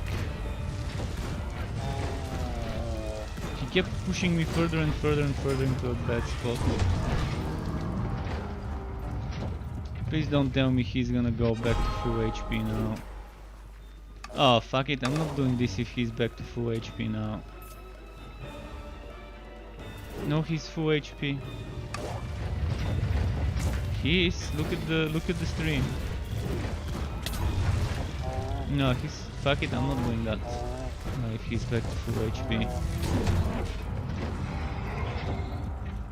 You're not seeing the right HP. I'm telling you. Okay, I can try and see if I can kill him. But I'm telling you, it's some weird bug. Yeah, that's an annoying bug. Some very annoying bug. Fucking Microsoft matchmaking not updating like it should.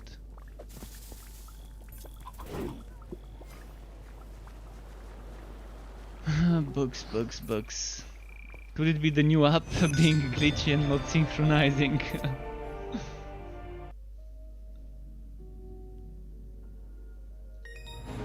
Oh, that's nice. What level gear are you still getting? 70 something's pretty decent, by the way. That's pretty decent if you're getting 80 to 90 items. You can equip your highest level items and artifacts and try some gambling to see if you can get that higher. Cause you can probably get it a little bit higher now. If you've got a few thousand emeralds. If you don't have, then you might wanna wait until you collect some.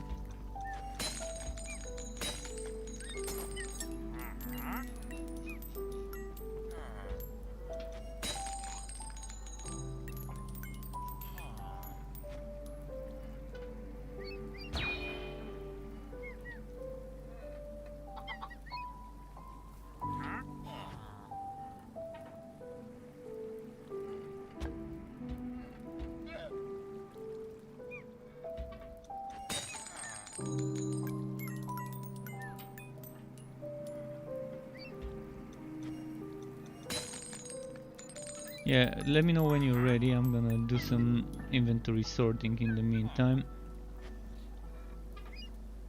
Oh, you're ready? Okay, let's do the next mission then.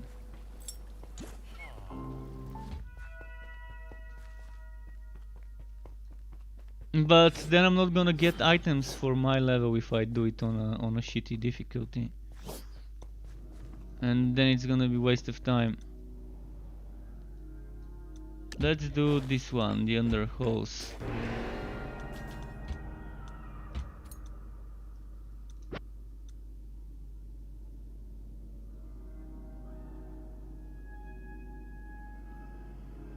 But power level 70 is not so bad. If you've got power 70, 80, 90, that's like 90 should be more than enough to handle 100 and something enemies. Just gotta dodge and be careful, because even I get 2-3 shots if I don't heal up. See, they just took like half my HP with one hit.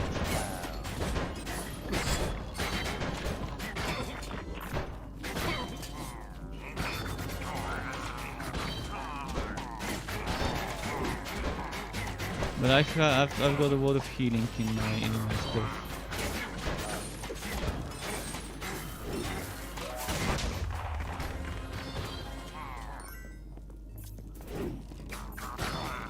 The difference between my gear and your gear is probably when it comes to armors around maybe I've got 20-25% more HP than you. And there's no defense in this game, only HP from what I've seen. There is damage reduction though, which does play a big part in survivability. And also potion cooldown really does help, and I've got minus 40%, I think. Yeah, minus 40% potion cooldown.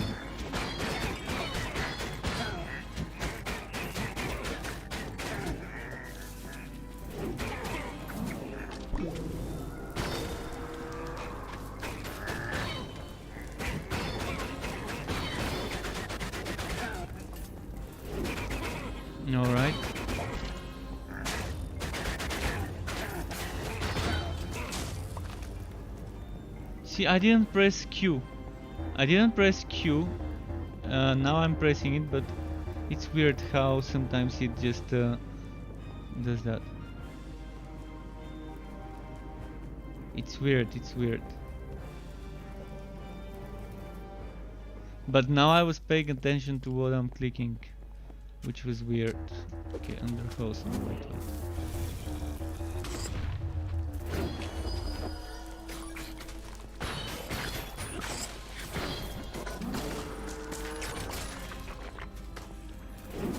Elliot Boy 8, by the way, if you're still there, welcome you to my mixer. Nice to see that someone's watching there too. And again, if anyone wants to join me, feel free to add me Struck with a capital S and then TLF capital, all of that in one word, and I can invite you and help you with some farming on Apocalypse. Even if you're not up for Apocalypse, you can just try and survive and just leech some XP and wood.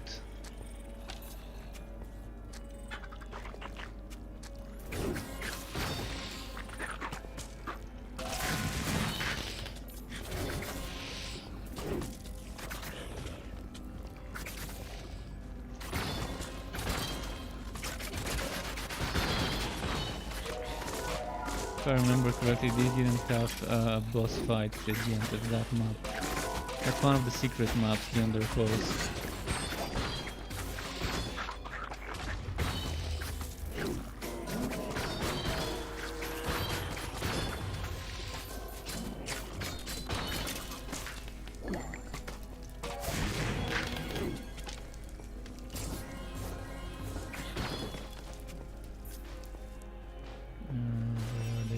Way.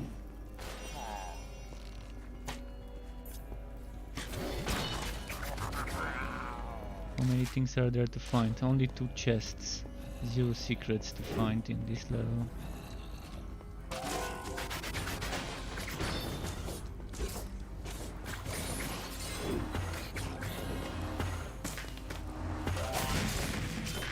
Okay, nice.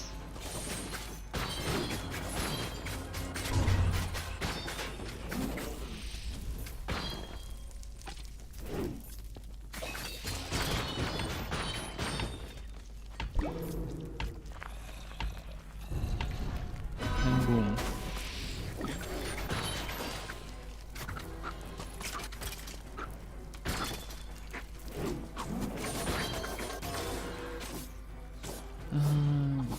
Which way? It says this way.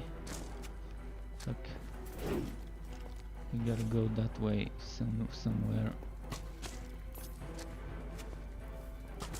Wait, why is it saying to go? Oh, okay, it's saying here. Oh, the blue key is at the bottom. Yeah, I remember that. If it's a blue key, I know where it is. At least I know where it was the last time I did that map. It should be somewhere there at the bottom, but not this part. But might as well clear this room too.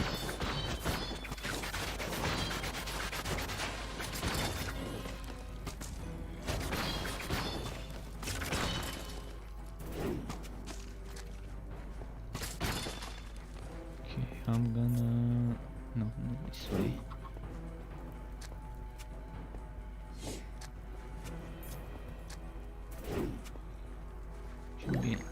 Should be that way here.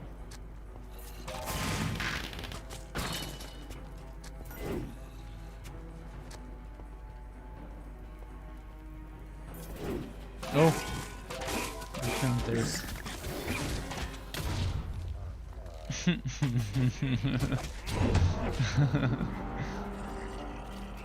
Because of the damn explosive.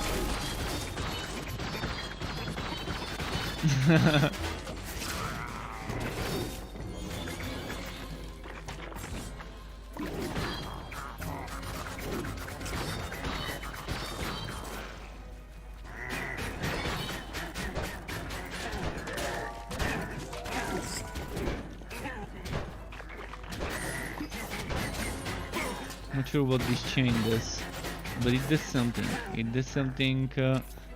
I didn't notice sharing damage, so that must not be it. Maybe it roots them in place and makes it so that they can't move.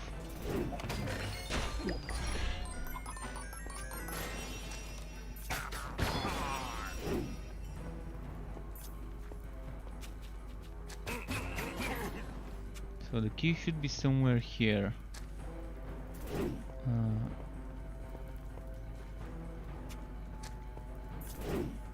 Where was that stupid key? It should be somewhere around this part of the map. Oh, there we go, it's here. Yeah, but there's gonna be a few waves of enemies to kill.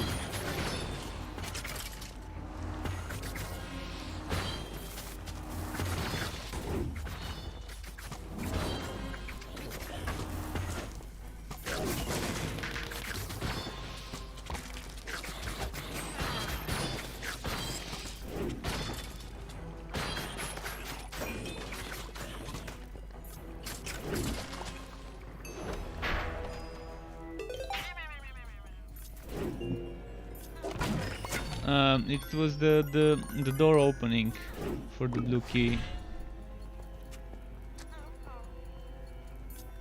The blue key was behind the door that opened after we finished the stuff.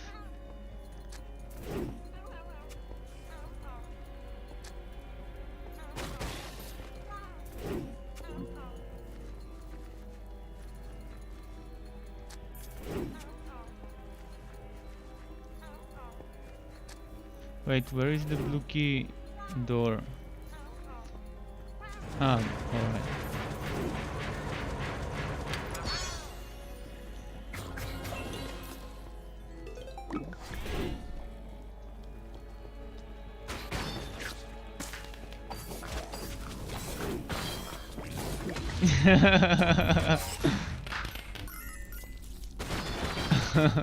I didn't know you were there, I just threw it so I can use my...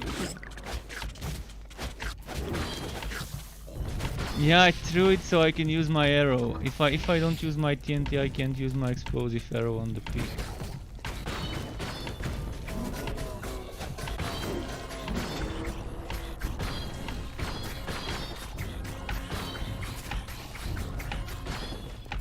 Alright, let's get that up.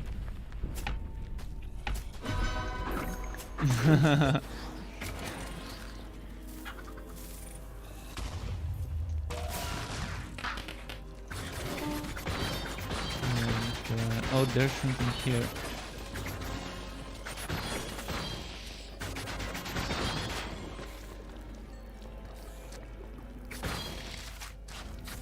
Oh, the number of chests increased. I think that's with the one after the blue key got spawned.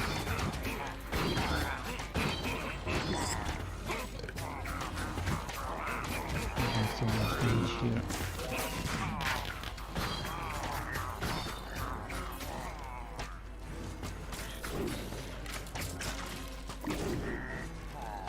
Okay, so many rangers, it's just annoying. Because they're in different parts of the room.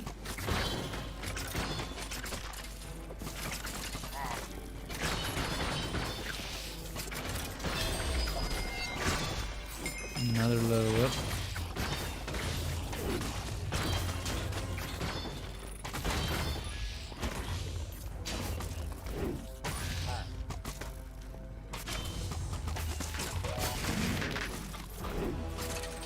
Oh, enchanted something. Enchanted spiders?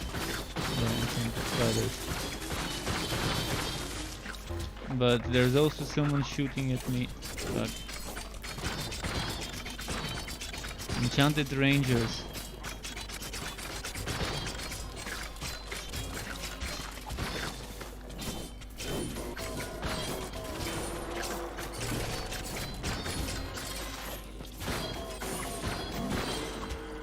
Got them.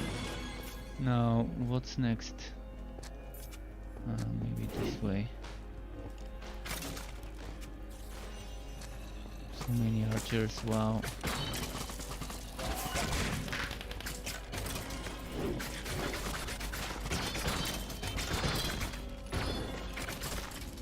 endless supply of archers. At least I've got a lot of arrows now. But arrows won't heal me.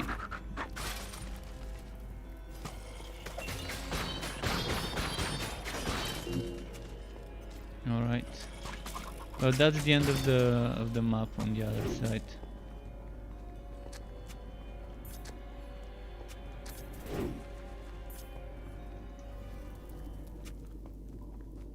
There's this switch here. And maybe something good here. Let's see if there's a chest or elites. It would be nice to have at least a chest in the corner. Nope, no chest. Not even a single enemy here, which was weird. Normally there's something.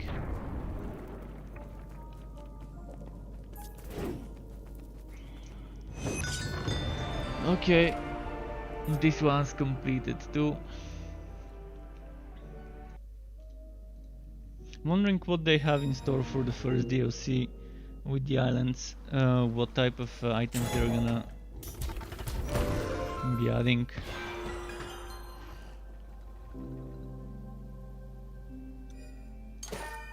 I don't think I've ever used this artifact. What does it do? Oh, boosts the damage. Yeah, I think it gives us damage reduction. Major boost to defense for a short time. Yeah, so that should be some sort of damage reduction thingy.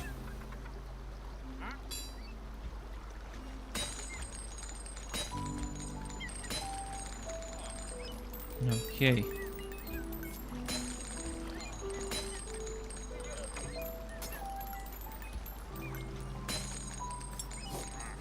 One more level, alright. You mean one more level or one more mission?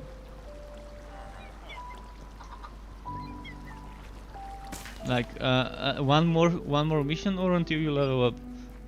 Okay. Okay, if it's one more mission, let's do something a little bit on the open air, like pumpkin pastures. I love doing that map. Kind of open air, a lot of room to run.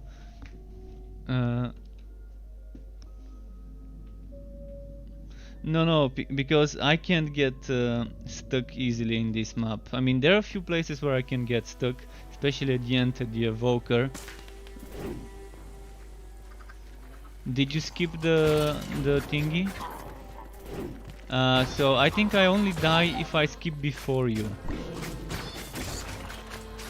And I spawn dead and while you're still watching that.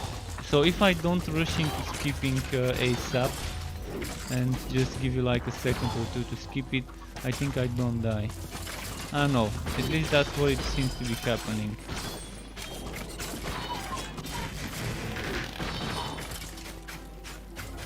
And it's not like I die, I don't even live, I get spawned as a dead one. I don't even have like a split second of being alive when this bug happens.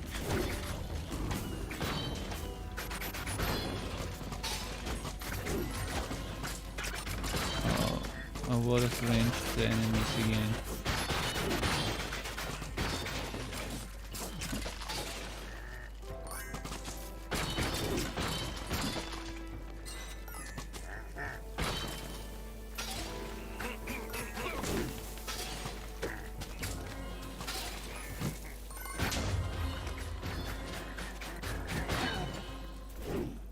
What's here? More rangers, so many rangers.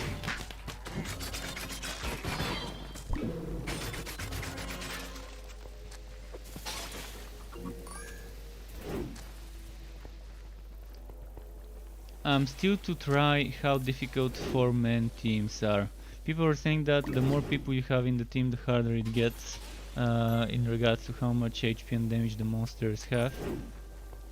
Maybe makes sense. I mean, that's how normally games scale up to the amount of players in the game.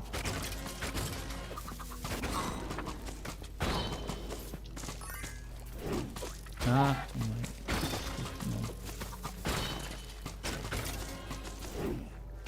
No. Alright, well, nice playing with you, Sean.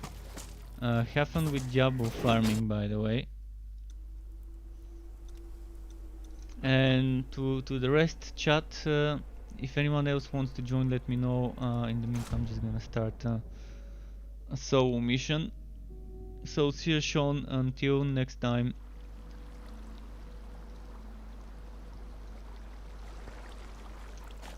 Alright, what do I wanna farm now?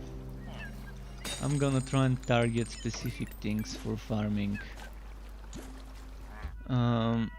Normally I farm high block holes for the scatter crossbow and the rapid crossbow.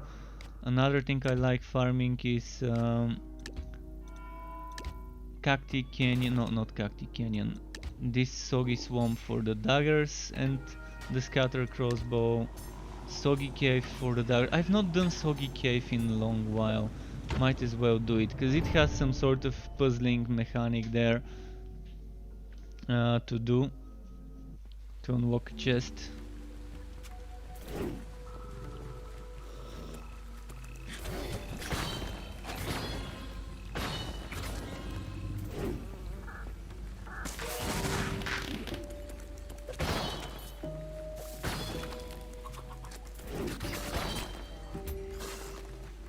They're gonna be a little bit easier now.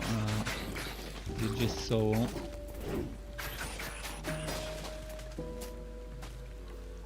Fuck. Hate those routes.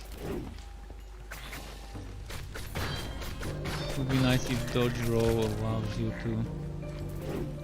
to get rid of those, but have like a cooldown of 30 seconds. So every 30 seconds you can dodge roll and get rid of webs. Otherwise you can dodge roll but without getting rid of the webs while it's in cooldown.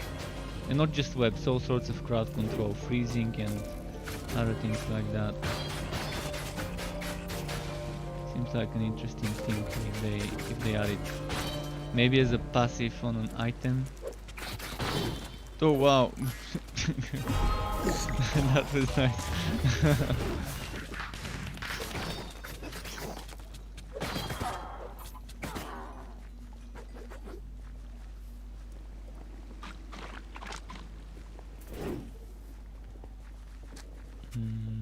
Okay, so one of the puzzles is on this side.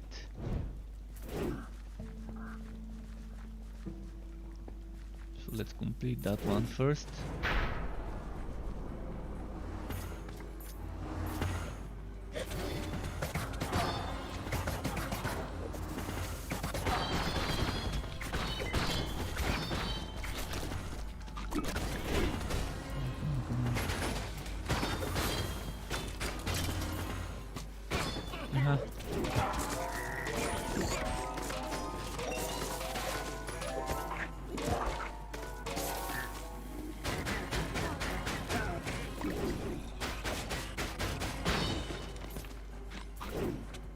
There we go. Oh.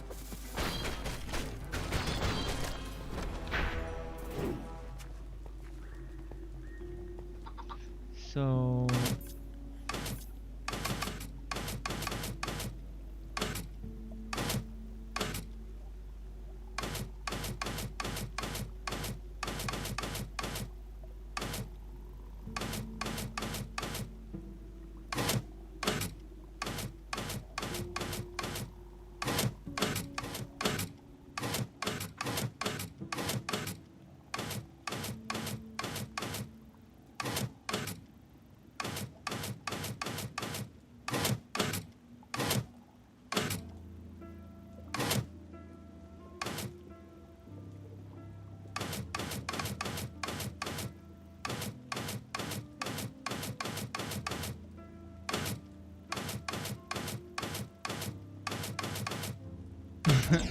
there we go, got it.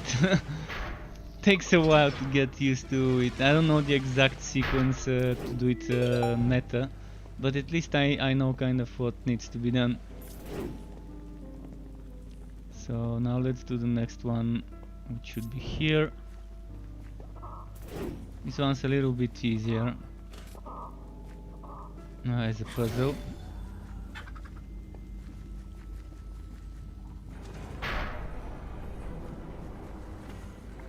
Oh, I've swapped my mushroom and arrow. No wonder it's doing the wrong things.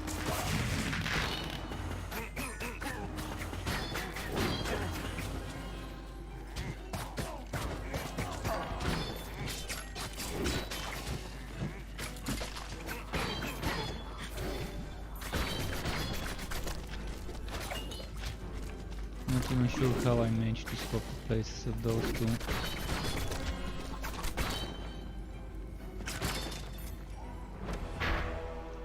Okay, let's wait for the cooldown.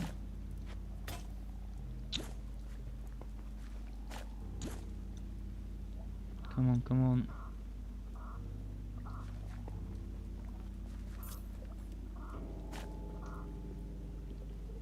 No, it's the same one as a puzzle. Oh no, that's slightly different as what each does.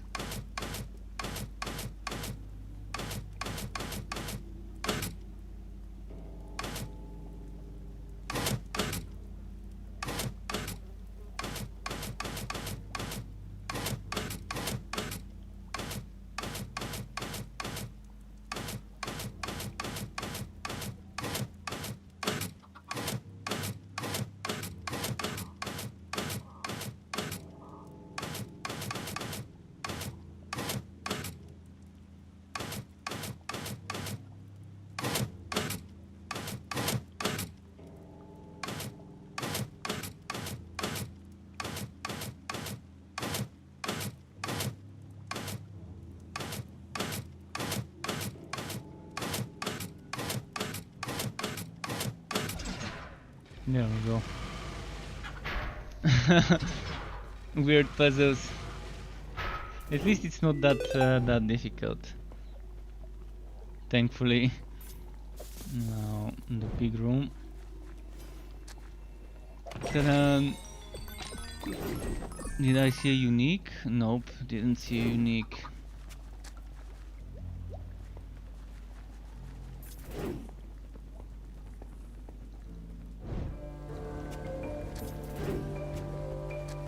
Something here. Oh, that's the end of the map. Yeah, never mind.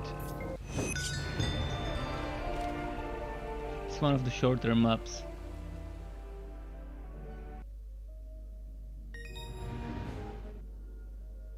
Should I do Soggy Swamp now? I probably should do Soggy Swamp. Or daggers, or...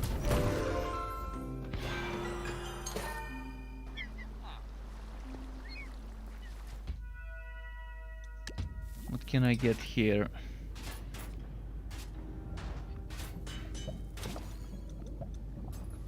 It doesn't say where to get the armor I'm wearing, the hero armor. Rapid crossbow can drop in the mines as well. That's good to know. What can drop in the creeper woods?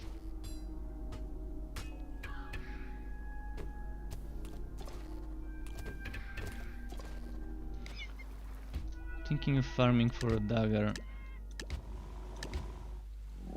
so I'm gonna try and do this one again, but not the soggy cave, but rather the soggy swamp, the one with the boss fight. Because there's two things that can drop, which I would like to use: the scatter crossbow, the one I'm using, the harp, and then I can get daggers. And there's different types of daggers. But most of the times I guess it's dropping me the moon ones. Those ones won't be bad one either. Although I'm not sure what Soul's critical boost means. Probably for mages. For soul damage.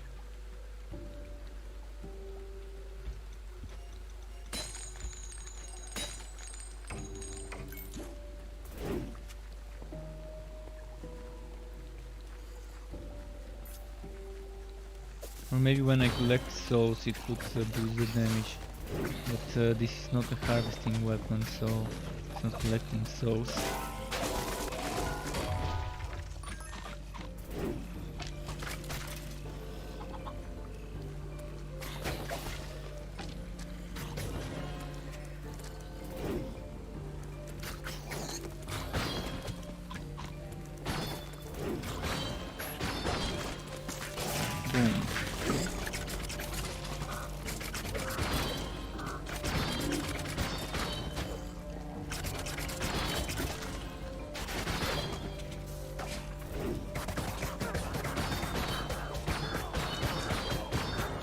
Oh wow, too many.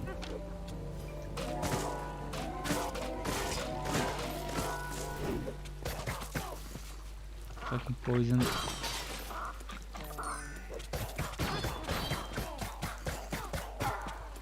Alright.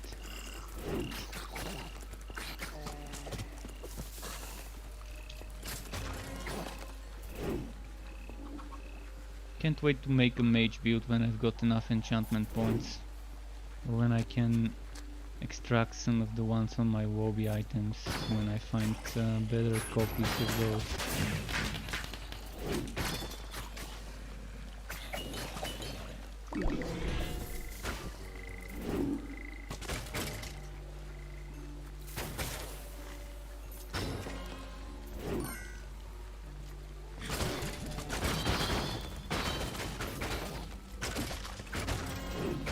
I'm loving all the critting. Even without life lead, just with radiance, this dagger is pretty strong. Like when I was leveling, when I was a Wobby, I felt the need to have both radiance and white leech. But right now probably just radiance seems to be enough in most cases.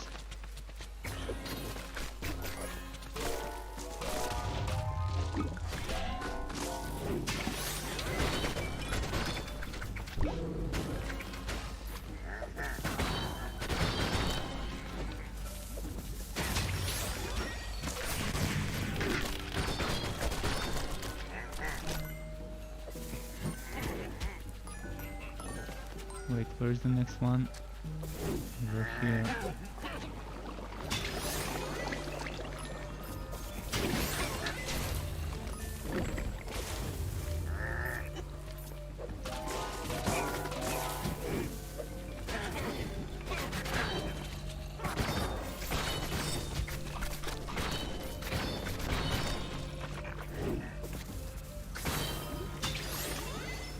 Alright, we can move on. I'm not gonna queue everyone. I'm gonna try and make the maps a little bit quicker.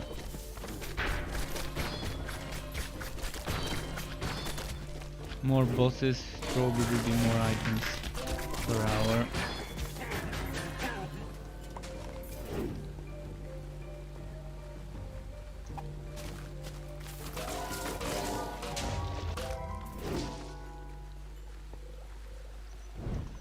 So this Piggy.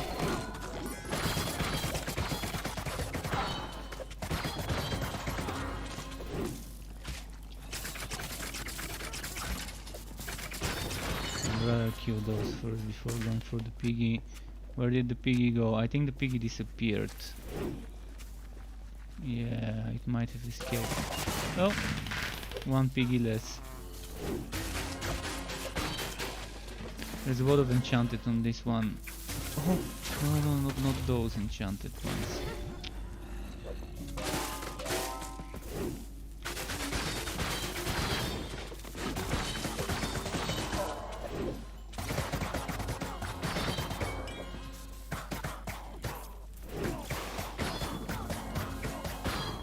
Okay, let's see what's next.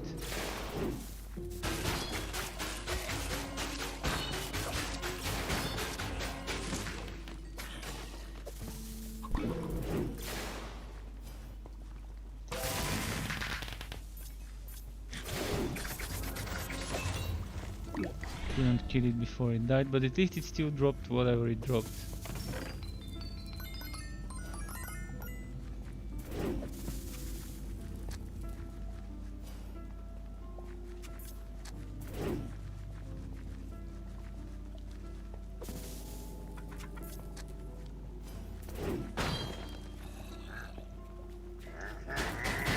Oh, there's an enchanter there.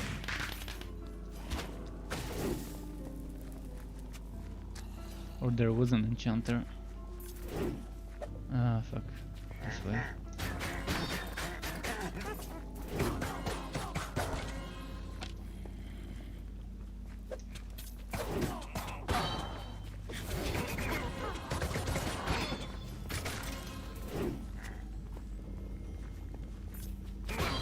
Okay.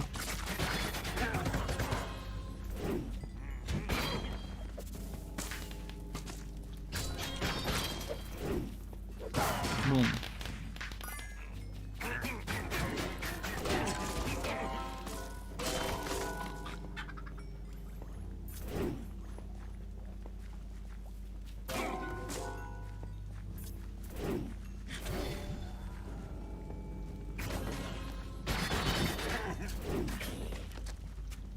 And yeah, I'm not gonna go all the way to the other dead ends. I'm just gonna push towards the boss fight. Skip some of the skippable parts of the map.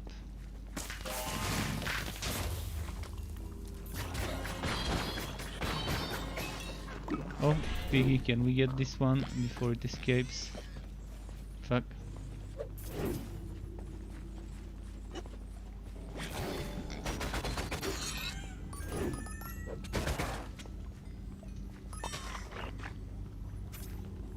Oh, and I see a chest. Please be a nice one. I'm gonna grab it.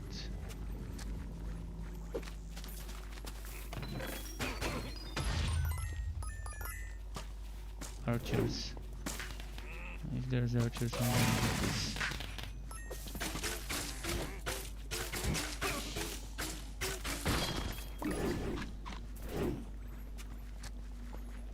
Right, time to go to the boss.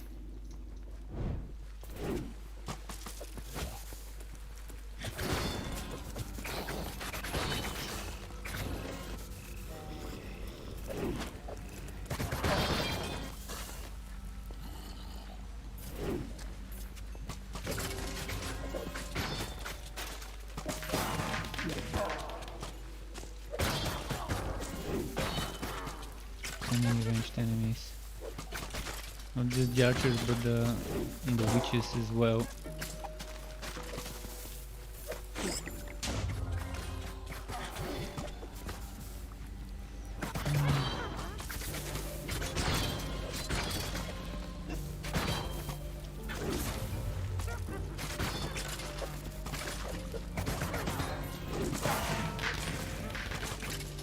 Alright, almost there. Few more turns.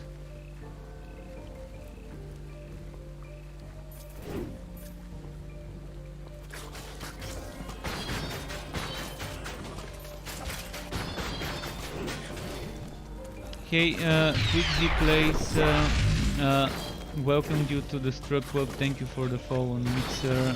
I'm happy to hear that you're enjoying the armor. I can show you all the stats and everything in a moment once I'm done with that map. It's the hero's armor, the hero's unique armor, which gives you reduction to the potion cooldown. And what else? Mobs target you more, damage reduction, and health potions also healing your nearby allies. Pretty nice armor.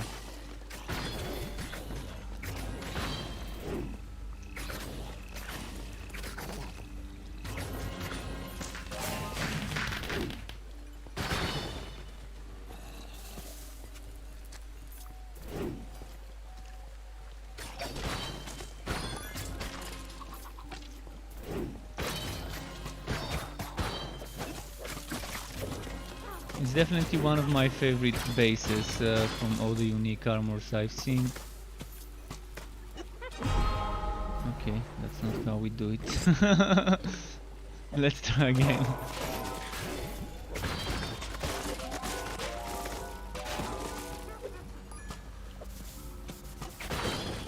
Alright, time to do the boss fight. Maybe I could get that chest first.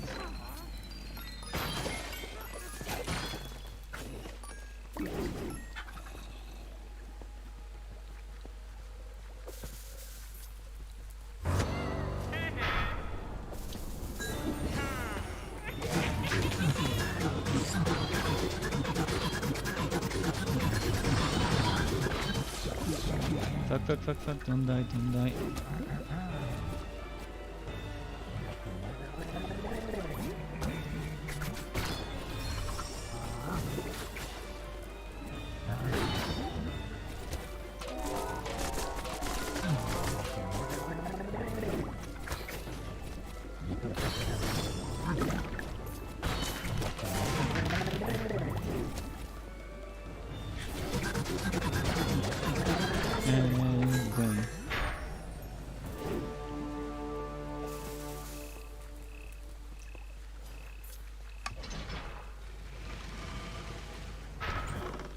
The Okay, Arch-Illager's potion supply is another no more, kill of and this it'll be boss a long without time a before the dagger or a witches recover from crossbow. this blow.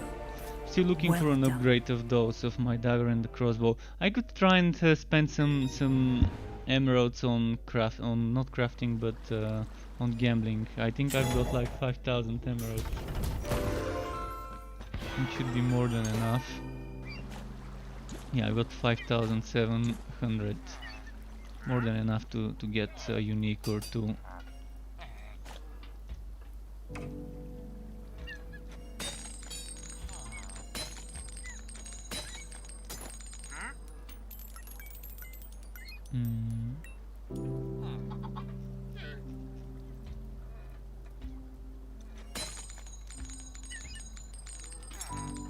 What did I want to do? I wanted to... Yeah, I'm gonna get rid of this. Alright, now let's do Gambo.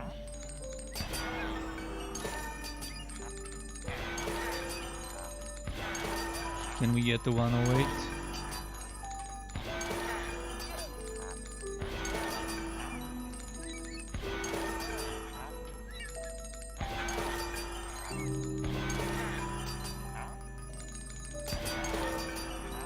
One big plus. Give us a 108 or 107. I'm happy with 107 stuff. Even 106 would be nice, as long as it's a nice unique.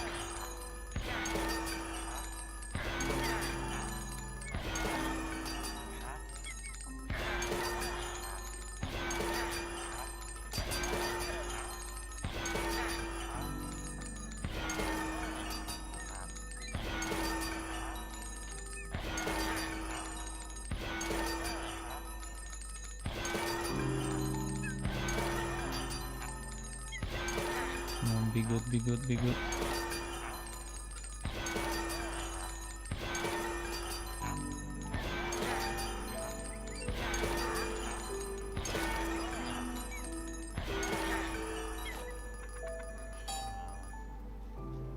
We got one unique weapon when it comes to melee. And that's one I've never seen. I will test it in the town, in the camp, on the dummy.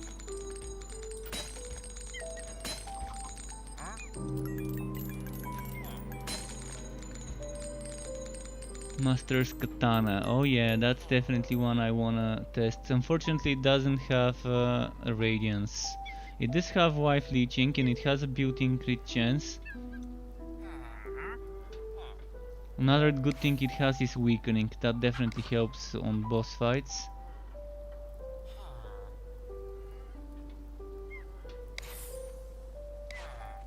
I'm wondering how quick it would be attacking. Let's see. But before we see, I didn't seem to have gotten a new unique ranged weapon.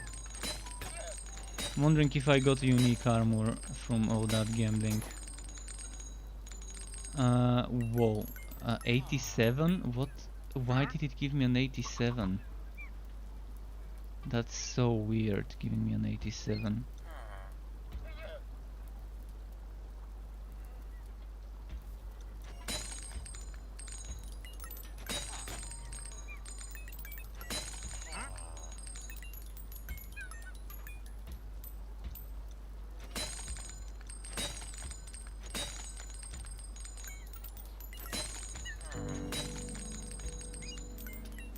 I think I already have that one somewhere.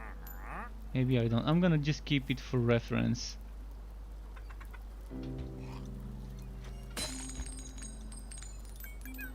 But that's the weirdest shit ever, to give me an 87 drop.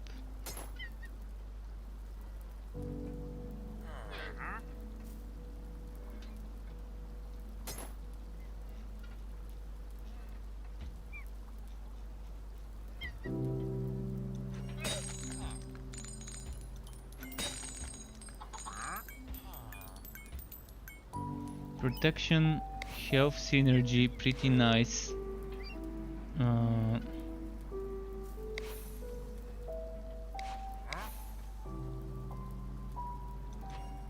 No, cancel, cancel. Then there's chilling, and then there's food reserves. Not the worst, but not the best rolls either.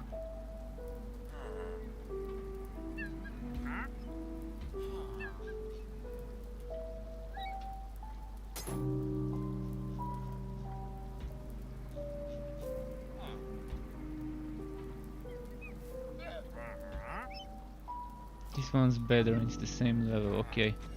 Getting rid of that one.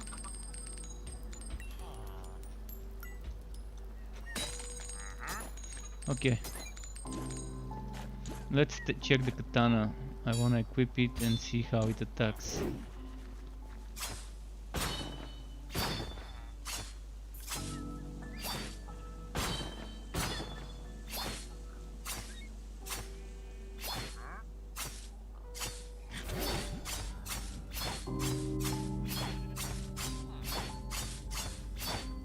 Doesn't seem to be critting as much.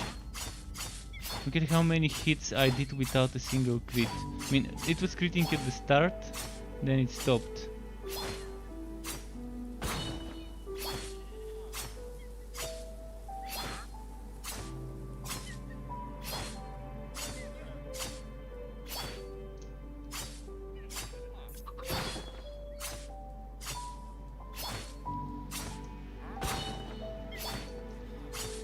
It's weird. It definitely seems like a much lower crit chance than those daggers. Look at how often the daggers crit. Maybe as often. No, it seems that they're critting much more often.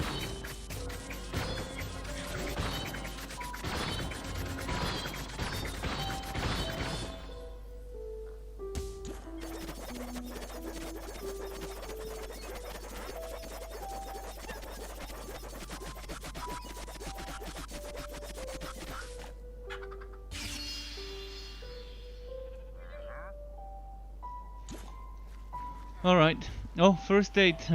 The fox armor has a unique. Yes, the fox armor does have a unique, by the way. Let me show it to you. And thank you for the sticker.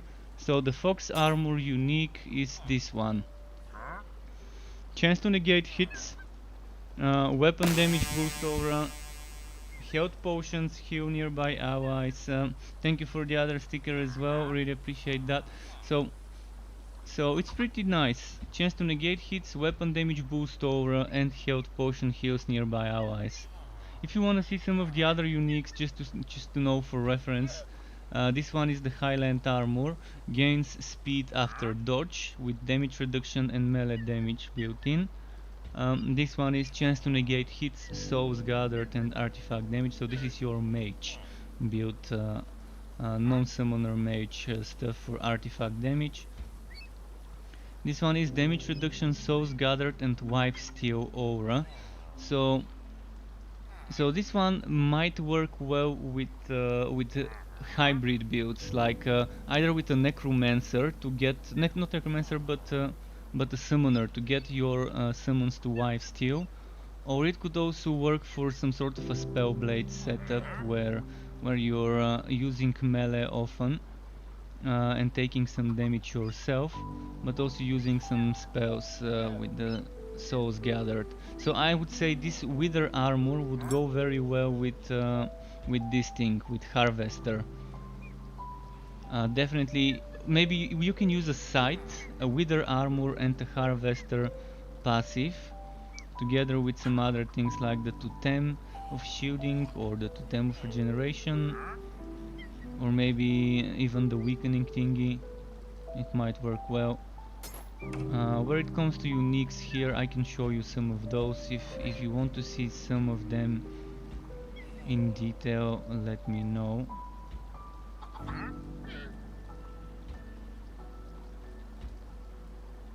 So as you've noticed, all of those orange abilities are just the same abilities here, but as a built-in. So for example, this one has greater damage, and greater damage, if I'm not mistaken, is this one, power. This one had growth in size. Which one was it? This one. Growth in size is basically this one, growing. So they all have something built in. This one has stealing speed, which is this one, tempo theft.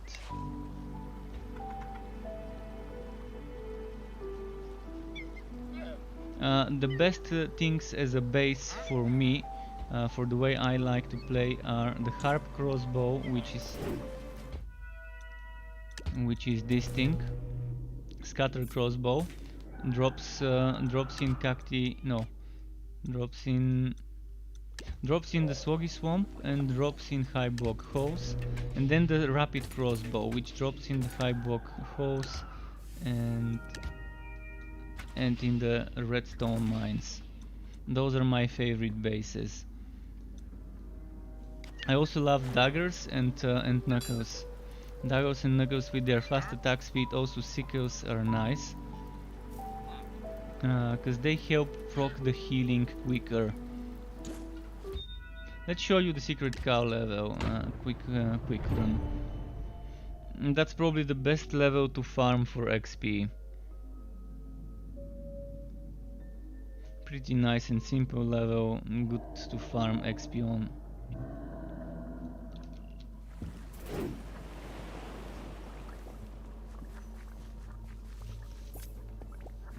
So this secret cow level you unlock by collecting some glyphs from the 9 basic mission maps, then going to your camp, then entering the castle or fort in the camp, and clicking on the fireplace at the end of the hallway.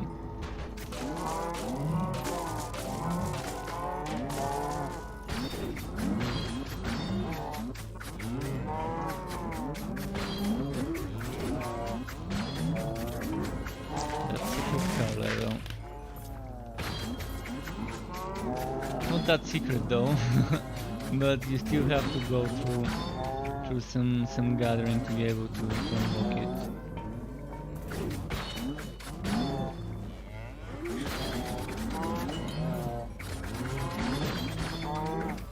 But the fox armor really looks nice.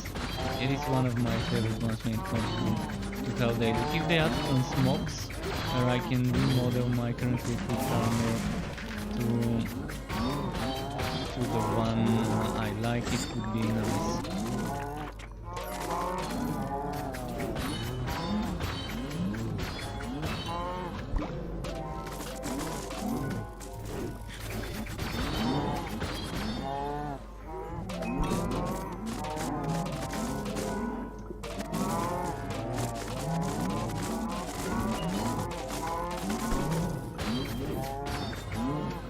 What does the map do?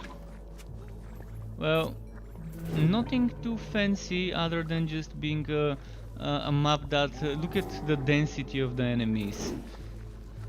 I don't have to run that much around, and they're grouped up in big clusters and bunches of enemies, and they're melee enemies, there's no ranged enemies.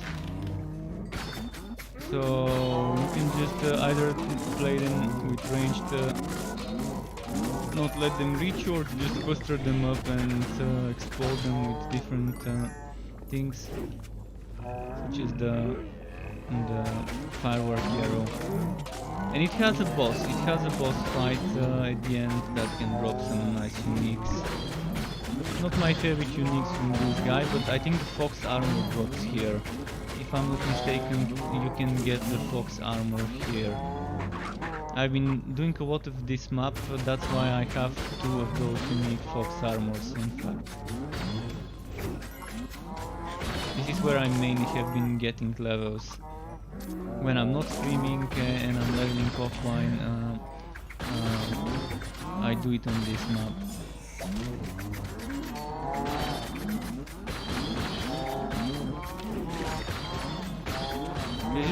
It's the fastest, I mean. There are some other maps with a lot of enemies, but there might be a bit more annoying enemies on those maps, such as the enchanters and ranged enemies and the creepers that explode. You don't have those annoying ones here.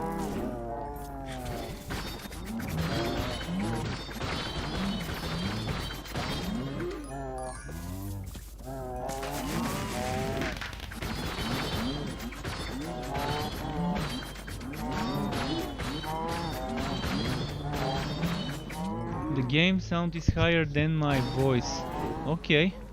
I can fix that. Thank you for this feedback, dude. Really appreciate that type of feedback. So something like this, I guess. Now probably it should be better. Let's see.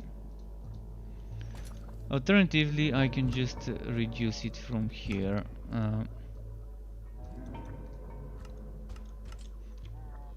And return to increasing it through here the way it was. Alright, maybe a little bit more from within the game.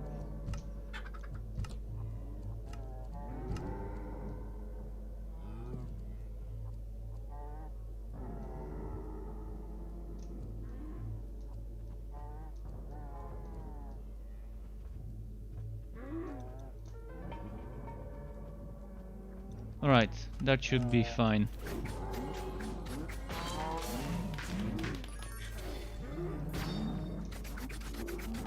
So yeah, definitely a lot of fun. If anyone wants to play with me, I've got like less than an hour, like 15 minutes more until the end.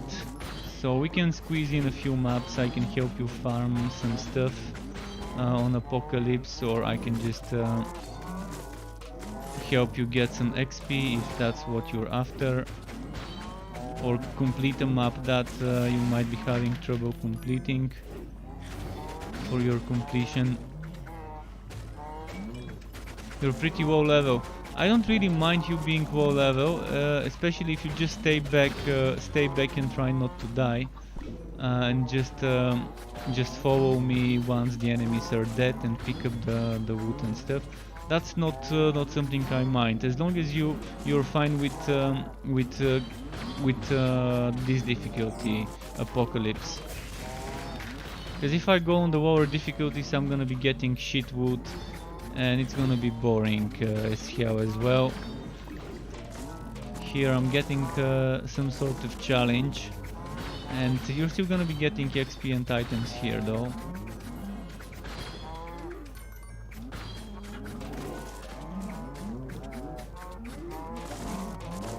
So you can add me struck TOF if you want. Even if we don't play now, if you don't want to, we can do it some other time. Capital Struck and capital TLF, Tango Lima Foxtrot. So and the capital S as well. At the start it's all one word. After this map I'm gonna be able to accept and all.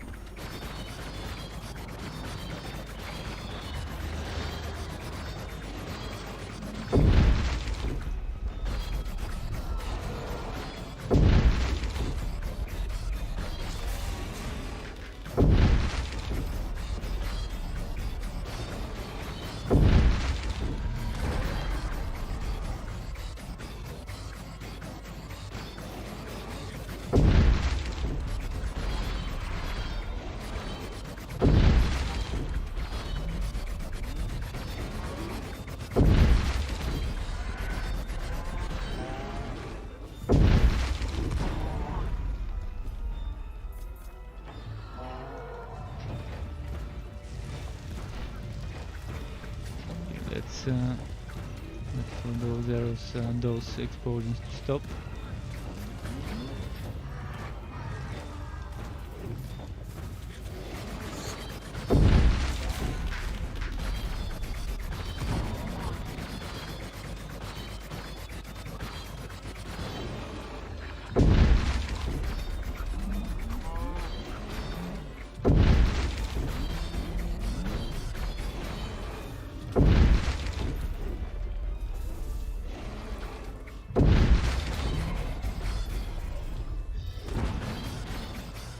Right, so I'm getting him down soon. Final few bursts.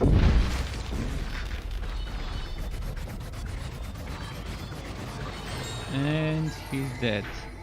So another one of those. I keep getting those. I've already got a few. 3 of those. Well, I'm gonna just salvage this one because I've got 2 higher level ones. But yeah, I'm gonna type my name if someone wants to add me, if you didn't get how to type it.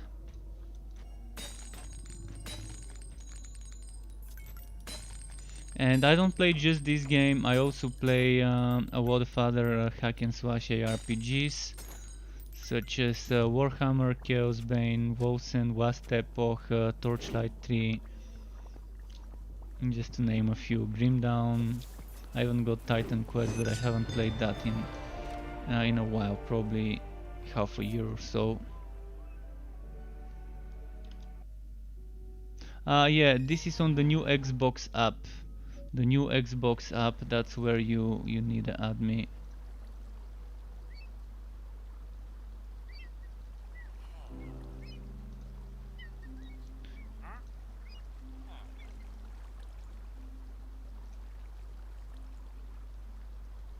Okay, I added you, Quickzy.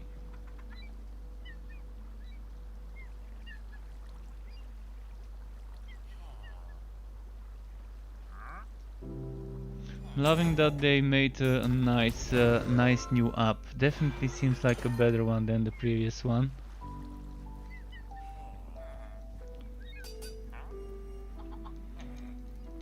So do you want me to invite you now?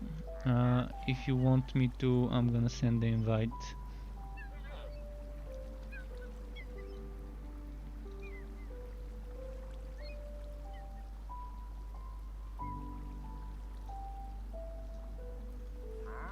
Let's see, invite to game. There we go. Invite to game.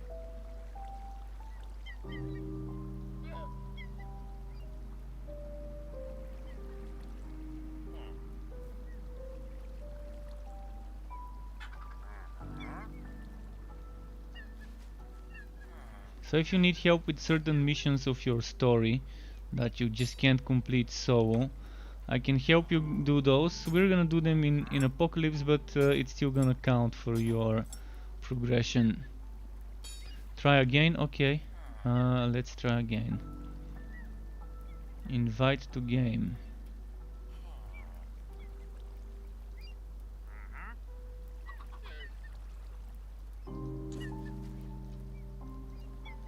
Otherwise you can try and invite me yourself, and then it might work.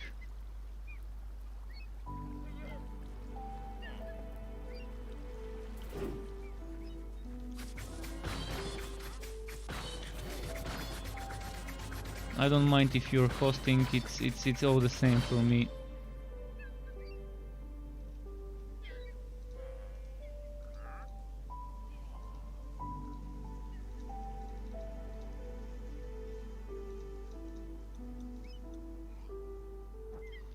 Let's try again. Yeah, it is a bit buggy. It's not allowing me invite all the time. Sometimes to some people it lets me invite them, other people it doesn't let me invite them. Do you see me online, by the way? If you don't see me online, then there might be this thing.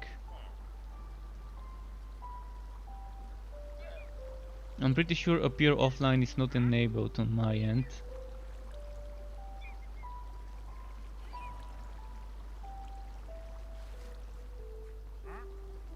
But if it doesn't work, just send me an invite and I can try and join you. If it just doesn't let you join me.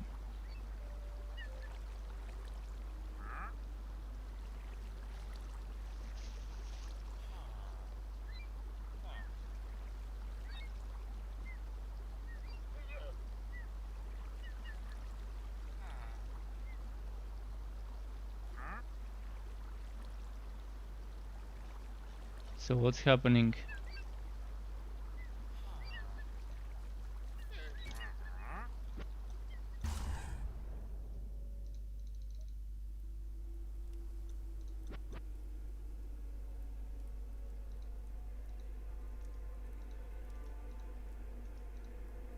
So I don't see the join button because you're not in a match, but let's see if we can invite you now.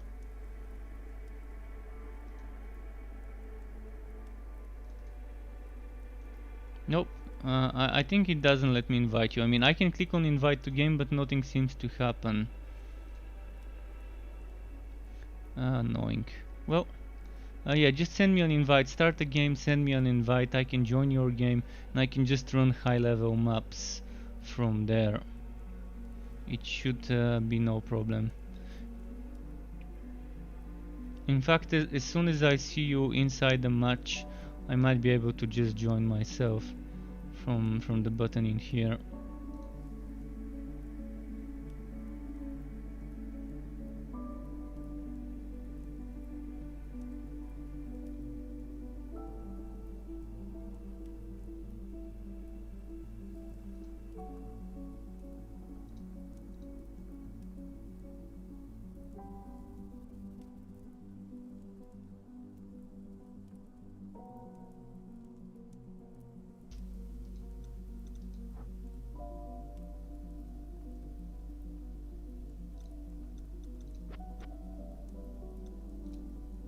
I'm clicking on join game.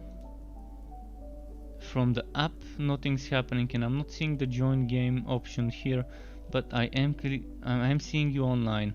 Man, they're still having problems with the matchmaking. This is kind of BS.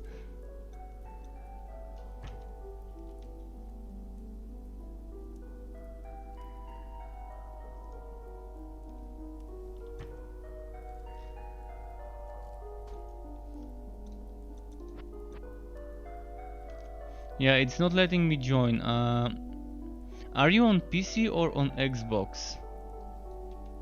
Because you might be on Xbox, and that might be the problem.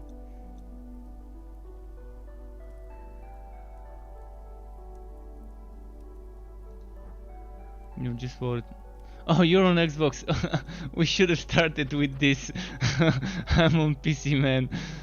There is no crossplay other than the two different PC platforms or two different PC launchers. So right now I won't be able to play with you since you're on Xbox.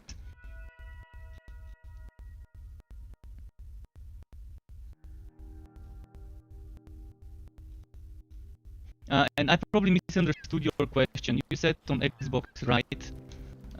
And I thought you meant the Xbox companion, the Xbox app or whatever it's called. I thought that's what you meant when you asked on Xbox, right? Well, let's just start the map now. This is my favorite map, I think, when it comes to enemy types and map layouts. Not that great for XP as the cow level, and also doesn't drop items that I really need. Oh, wait, my audio is glitched. Just a second, I need to shut down my voice meter.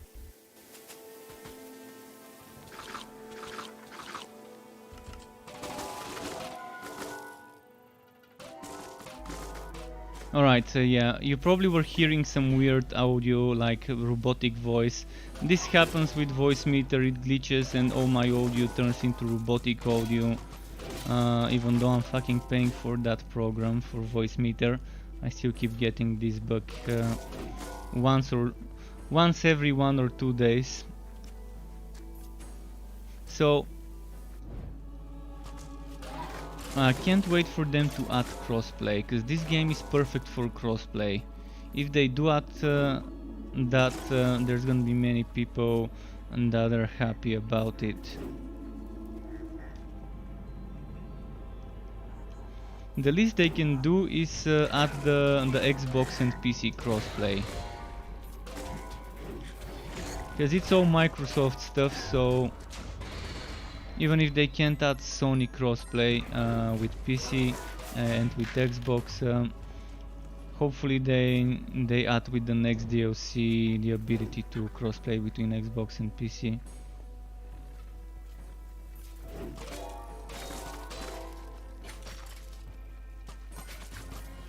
Wait, am I wearing my... yeah.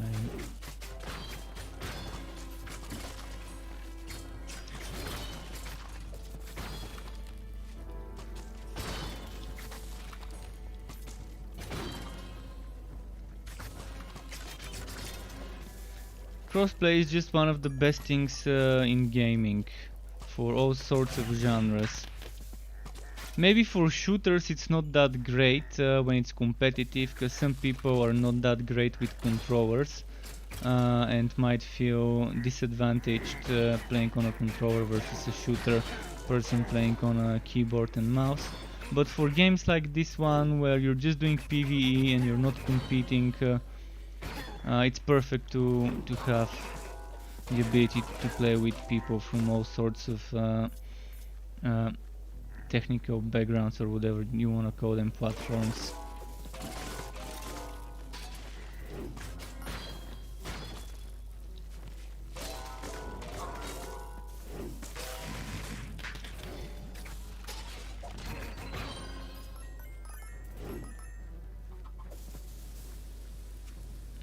Okay, let's keep moving.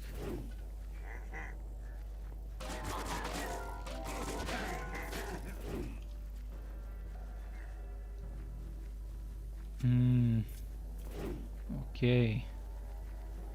So the secret's not here. Sometimes there's a rock that you can jump on near this ship. Maybe it's on the other side of the ship.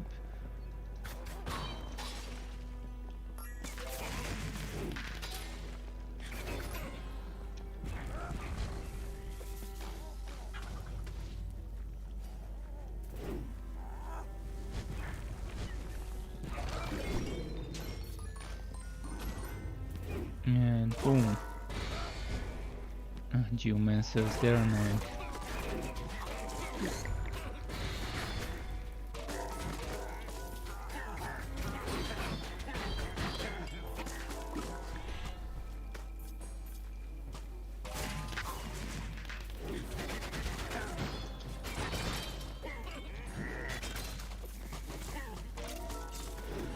Let's keep moving this way, this way, this way. Boom, boom. Now here's something about this map that's worth doing. When you reach this point, you can jump on the next side. Boom, chest.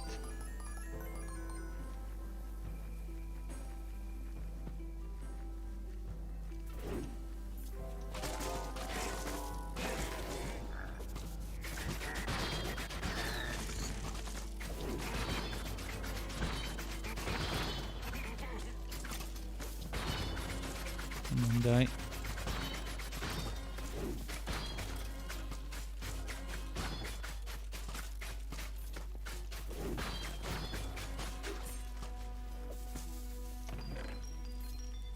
Just a bunch of gems. Okay.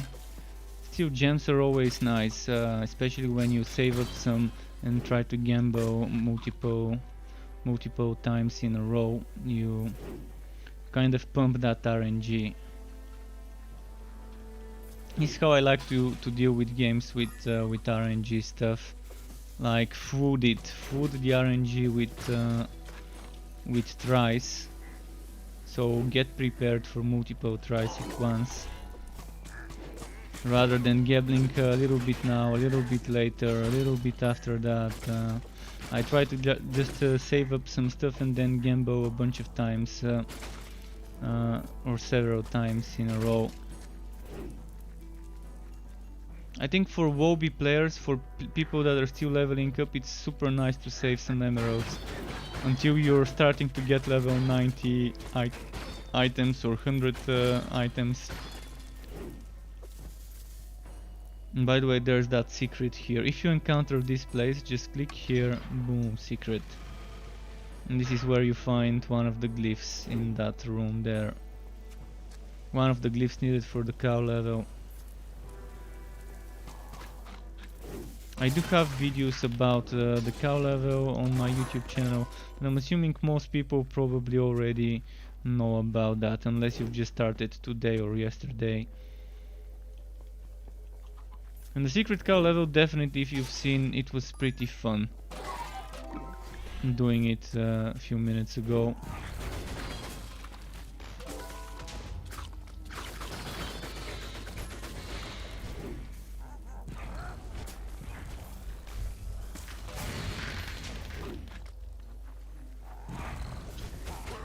There's this guy, the annoying geomancer.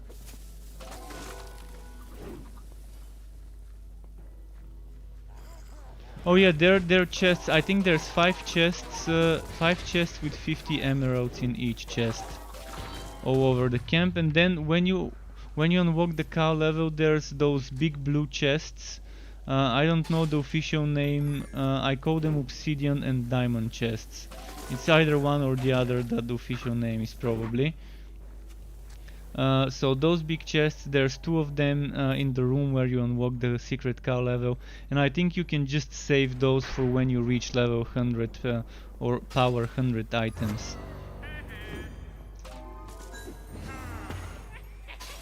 Don't think it's worth opening them in the early levels, and they're not gonna disappear until you open them. They're one-shots. The ones in the camp are also one-shots. The ones for 50 emeralds.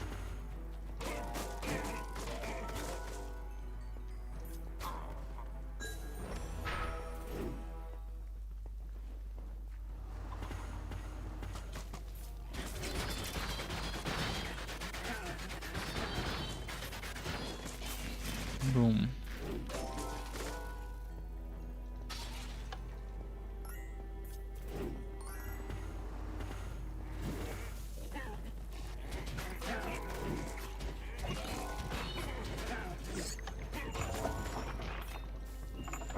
Okay, those are done.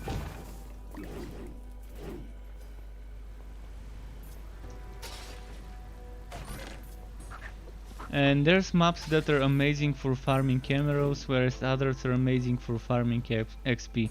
If you want emeralds, I'm gonna say probably do the desert temple and the creepy, what was it, woods? Creeper woods? The rare, not the rare, but the secret map on the top left. I think it was Creeper Woods. Something like that.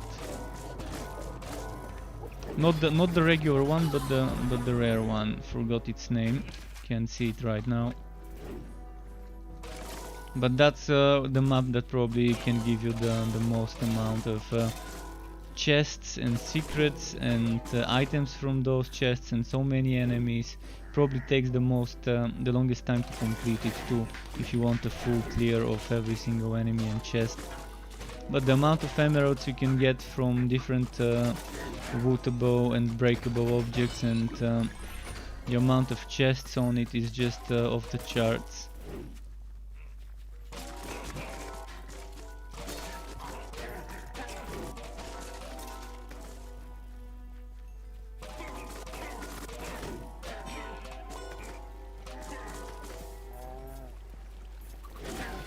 For a second there I thought I heard a moo.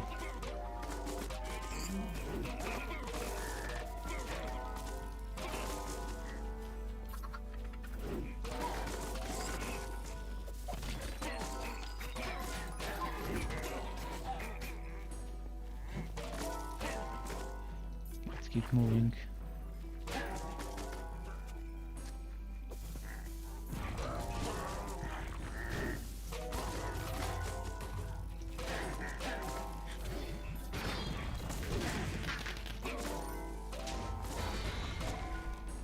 Geomancer somewhere, there we go.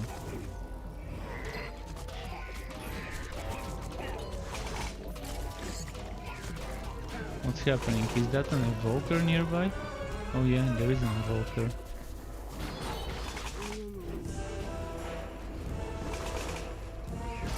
The evoker's sound is kind of weird. I'm not sure which thing to reduce the evoker SFX.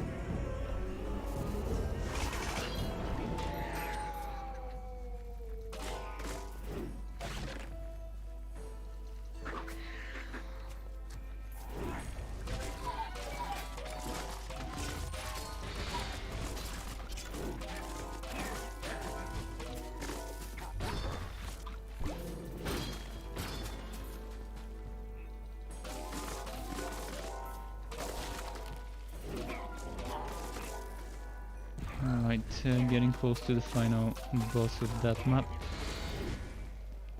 which again would be another evoker. Boom, boom, boom.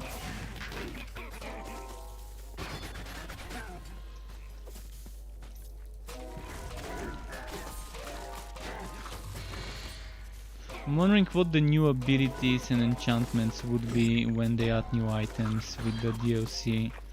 I'm assuming they're gonna add new skills under the form of enchantments with the new items, and give some of those as built into the new stuff.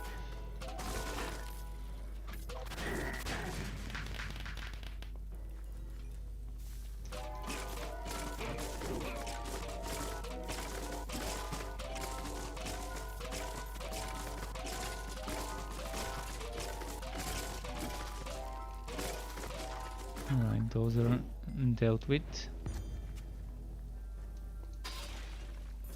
How's my emeralds? 3000.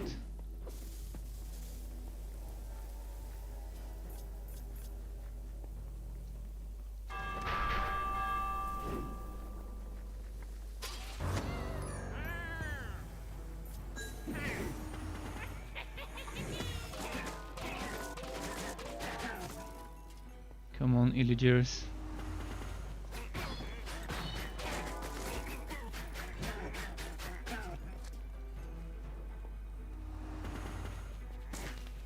Boom.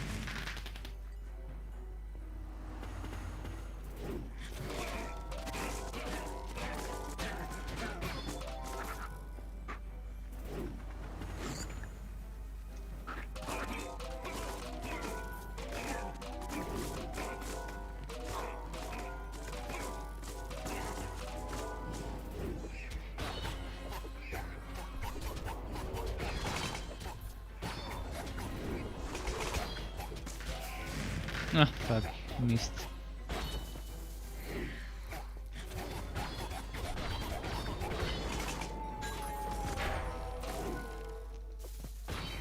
And that was it for this map. I think there was one more wootable stuff here on the ship, maybe? No, just here.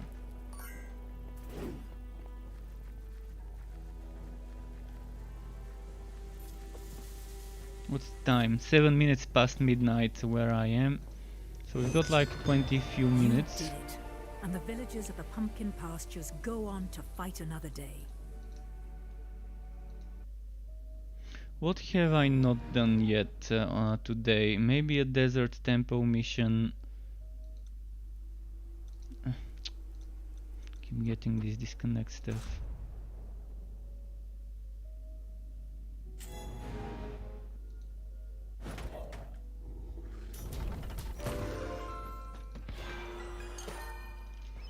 A new beacon, 104, and I've got 103 and 104.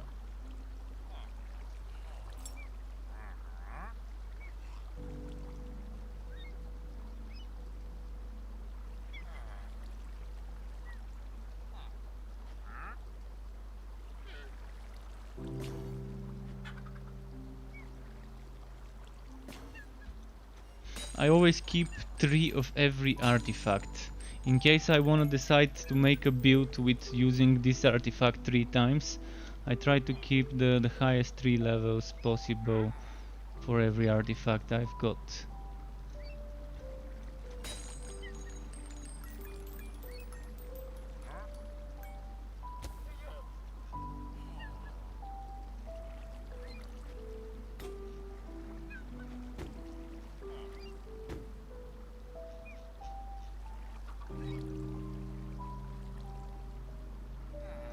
Hundred and 104.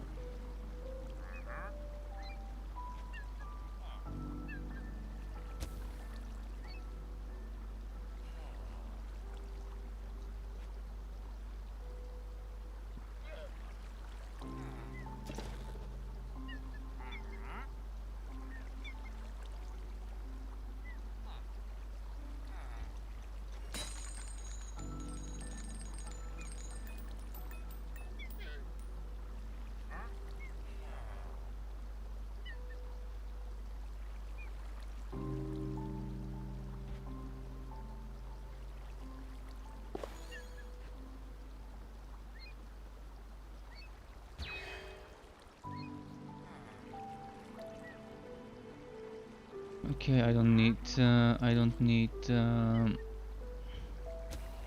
this one. And that was next to the golem.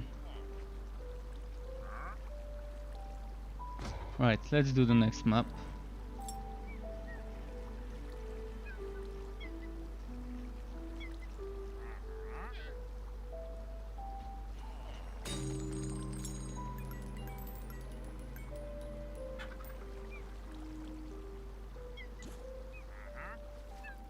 The next one, as I said, Desert Temple. I've not done it in a while, so I feel like doing this one now. It's also great for emerald farming, not as great as the tomb one, like Deep within these halls, the creepy one. Creepy caves, I think it was called, or something like that.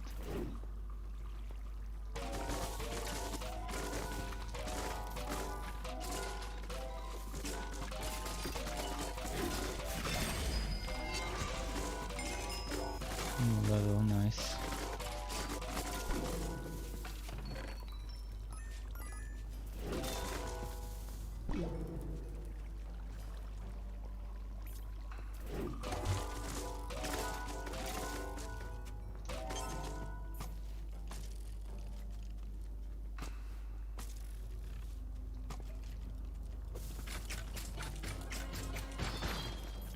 Okay, boom. Look at how many.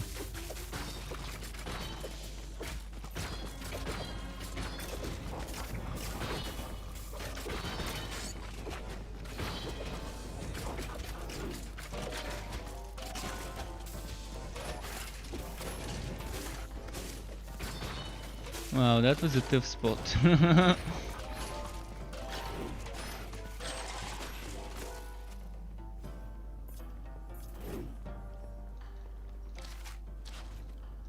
I don't think I've ever found all the secrets on this map.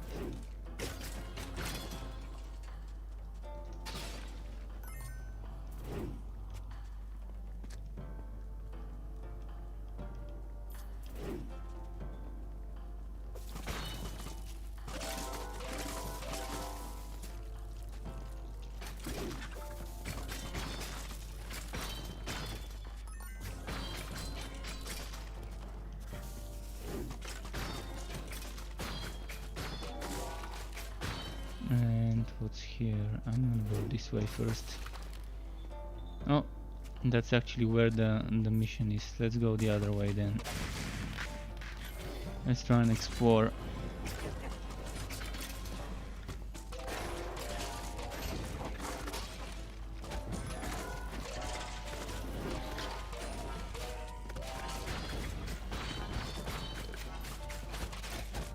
Oh.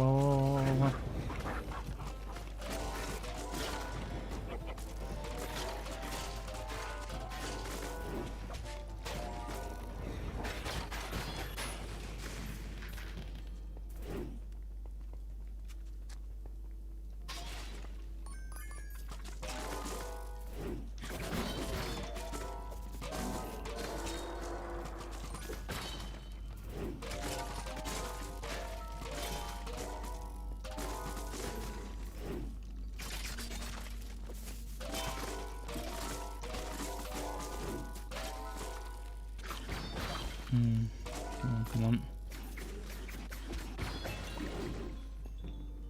First things first, let's go here.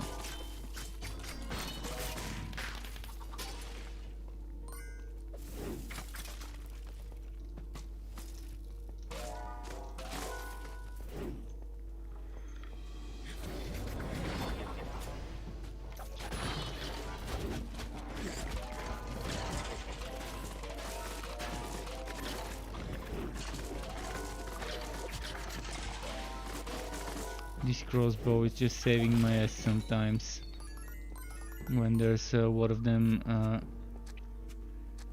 trying to surround me.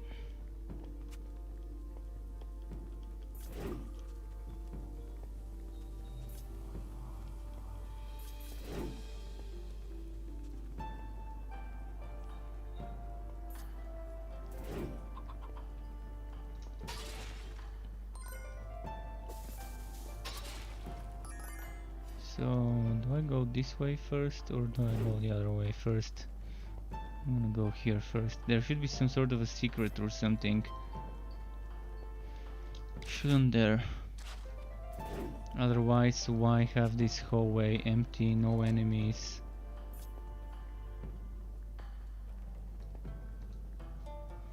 Well, the strangest thing is there is no secret here to be found. Okay. Or if there is, I don't see it. And there were no enemies as well.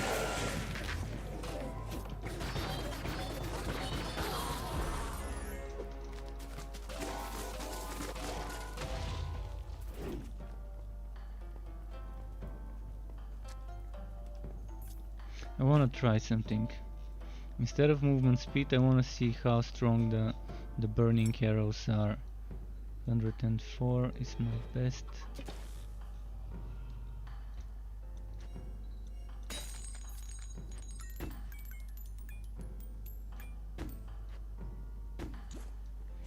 I just wanna see how strong it is. Not gonna play much with it, because I'm not on a purely ranged build, and if you make a purely ranged build, it's gonna be probably very strong. Oh, look at this. Look at this.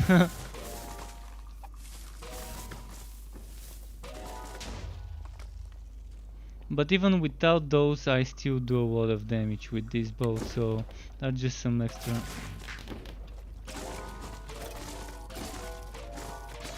And the cooldown, I'm not a big fan of that cooldown. I'd much rather have the boots for speed.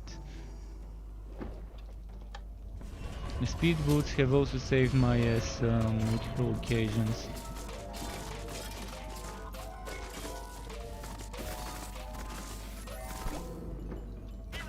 But those arrows on bosses would be nice, where I wanna just melt them. And there's, by the way, the secret switch for the glyph room here.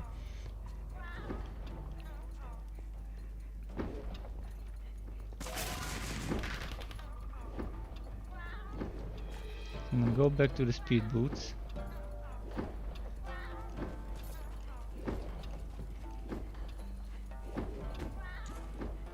But before the boss, I'm probably gonna try using the fire arrows.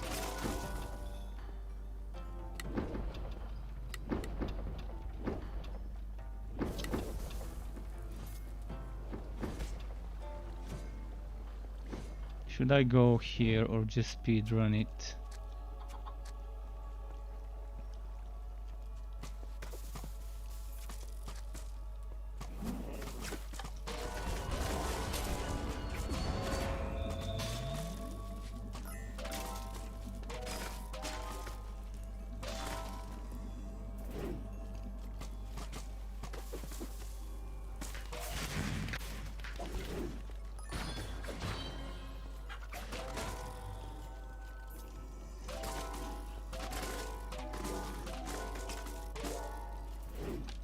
Weird, there should have been a switch on that side.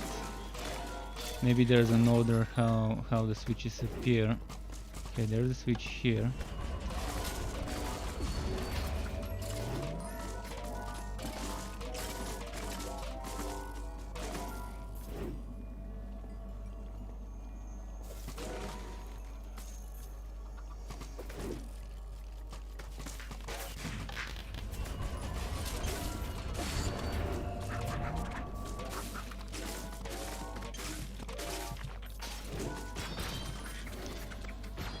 That was a very close call.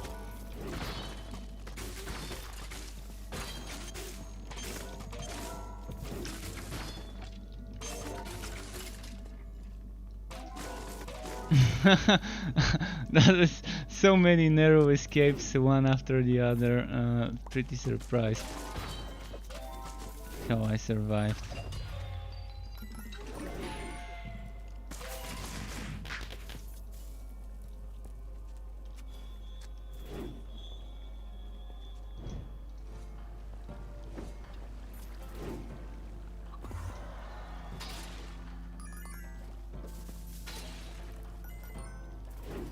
Alright, Piggy, stop running. Good piggy.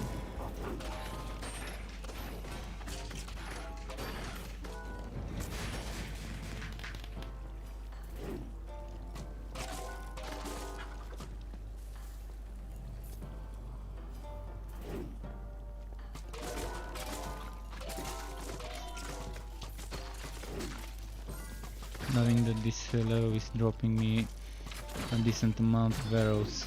I don't know why, but some levels just don't drop as much arrows as one might want. And on those I just keep them until the boss fight or some nasty elites.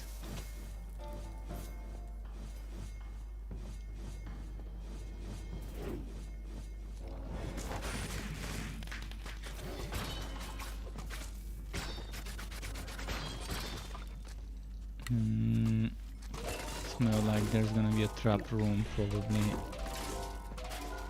with enemies spawning.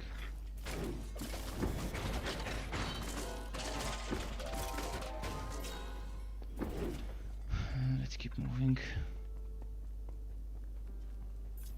There we go, the trap room.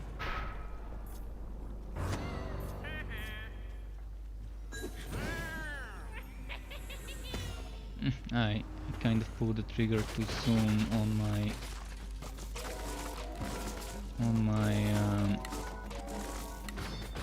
attack speed artifact.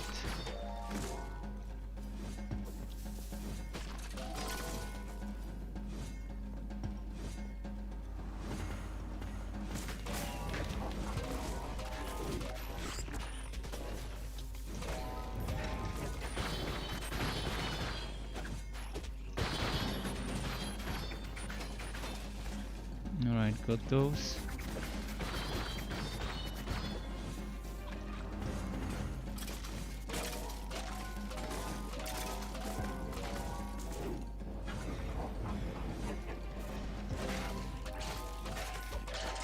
Nice. Next.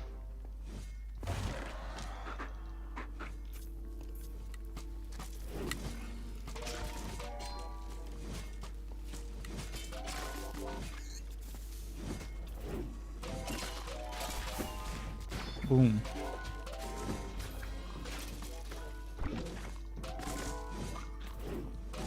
Oh, piggy pig. Nice.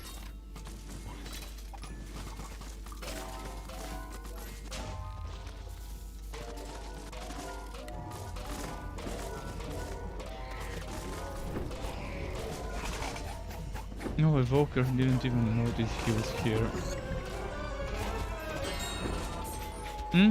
Nice, Nightmare's Bite.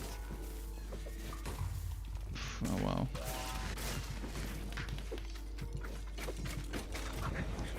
This is bad, this is bad. The heal. I kind of fucked myself over with that dynamite there.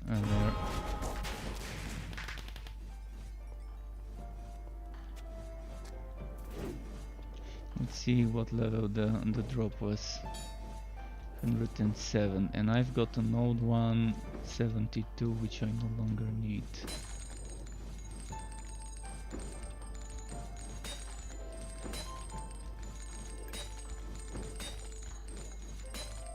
Almost back to 5,000 emeralds again. Pretty close.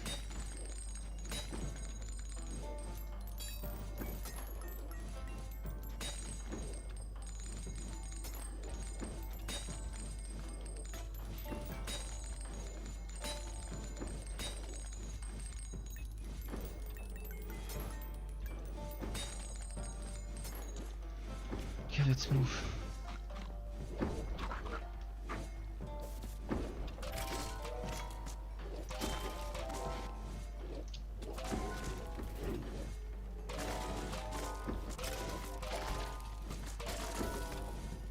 Arrows, I want those.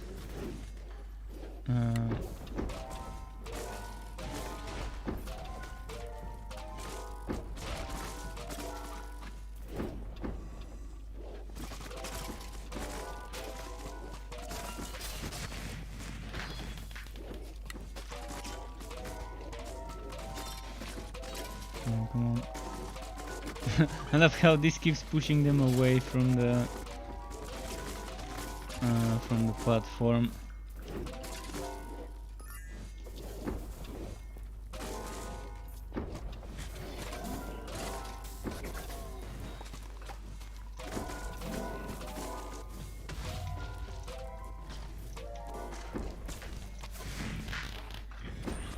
Oh, enchanted necromancer next to an enchanted fire mage or whatever it's called. Great, okay, that's what it's called. Vintage Tertiary, you can play, but the problem is that's my final map of the day. But welcome to my channel. Feel free to add me, StruckTOF. I'm gonna type it if you're still there. Feel free to add me, and some other time maybe we can play. But for now, this is gonna be my final map because it's 25 minutes past midnight here. I normally play around until half past. So as soon as I finish this map, I'm gonna stop. Yeah, I'm always happy to play with other people. I'm playing on PC though, so keep that in mind. I can't play for now until they add crossplay with people on other platforms. But I would be happy to help someone get some levels, get some wood together, and just enjoy some Minecraft dungeons. Oh, let's get this here.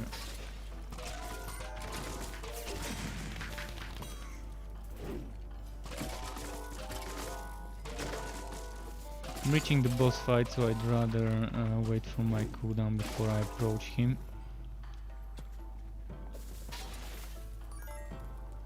Is there a secret here? Nope.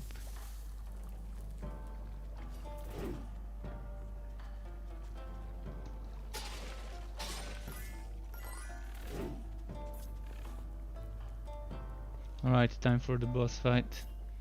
Oh, as I promised, for the boss fight I will be using my explosive arrows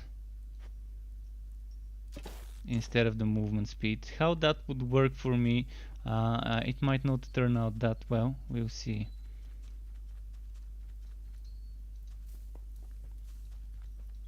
First thing I want to do is burst it. Burst it like there's no tomorrow.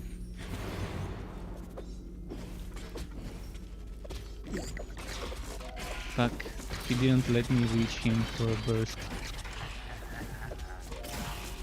Yeah, it didn't work out well. It backfired on me. I didn't think about the knockbacks of his attacks. Did not think about the knockbacks of his attacks. I was planning on bursting him. So let's go back to my previous setup.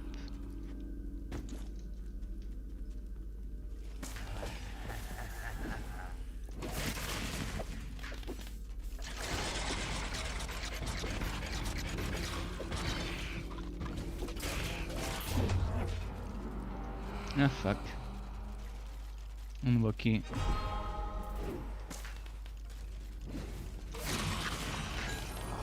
Alright, got him.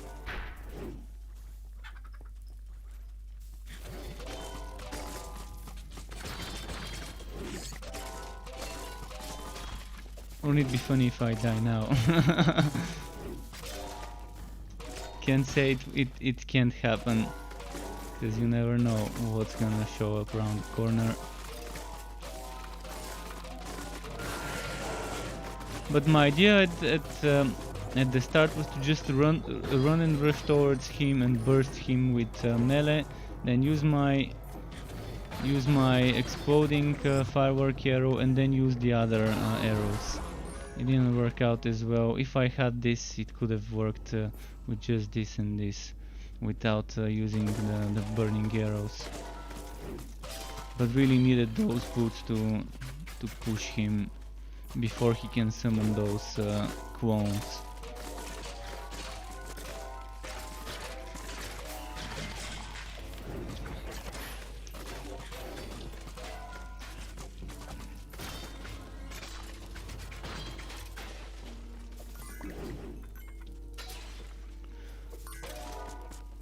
unfortunately didn't get any unique from him.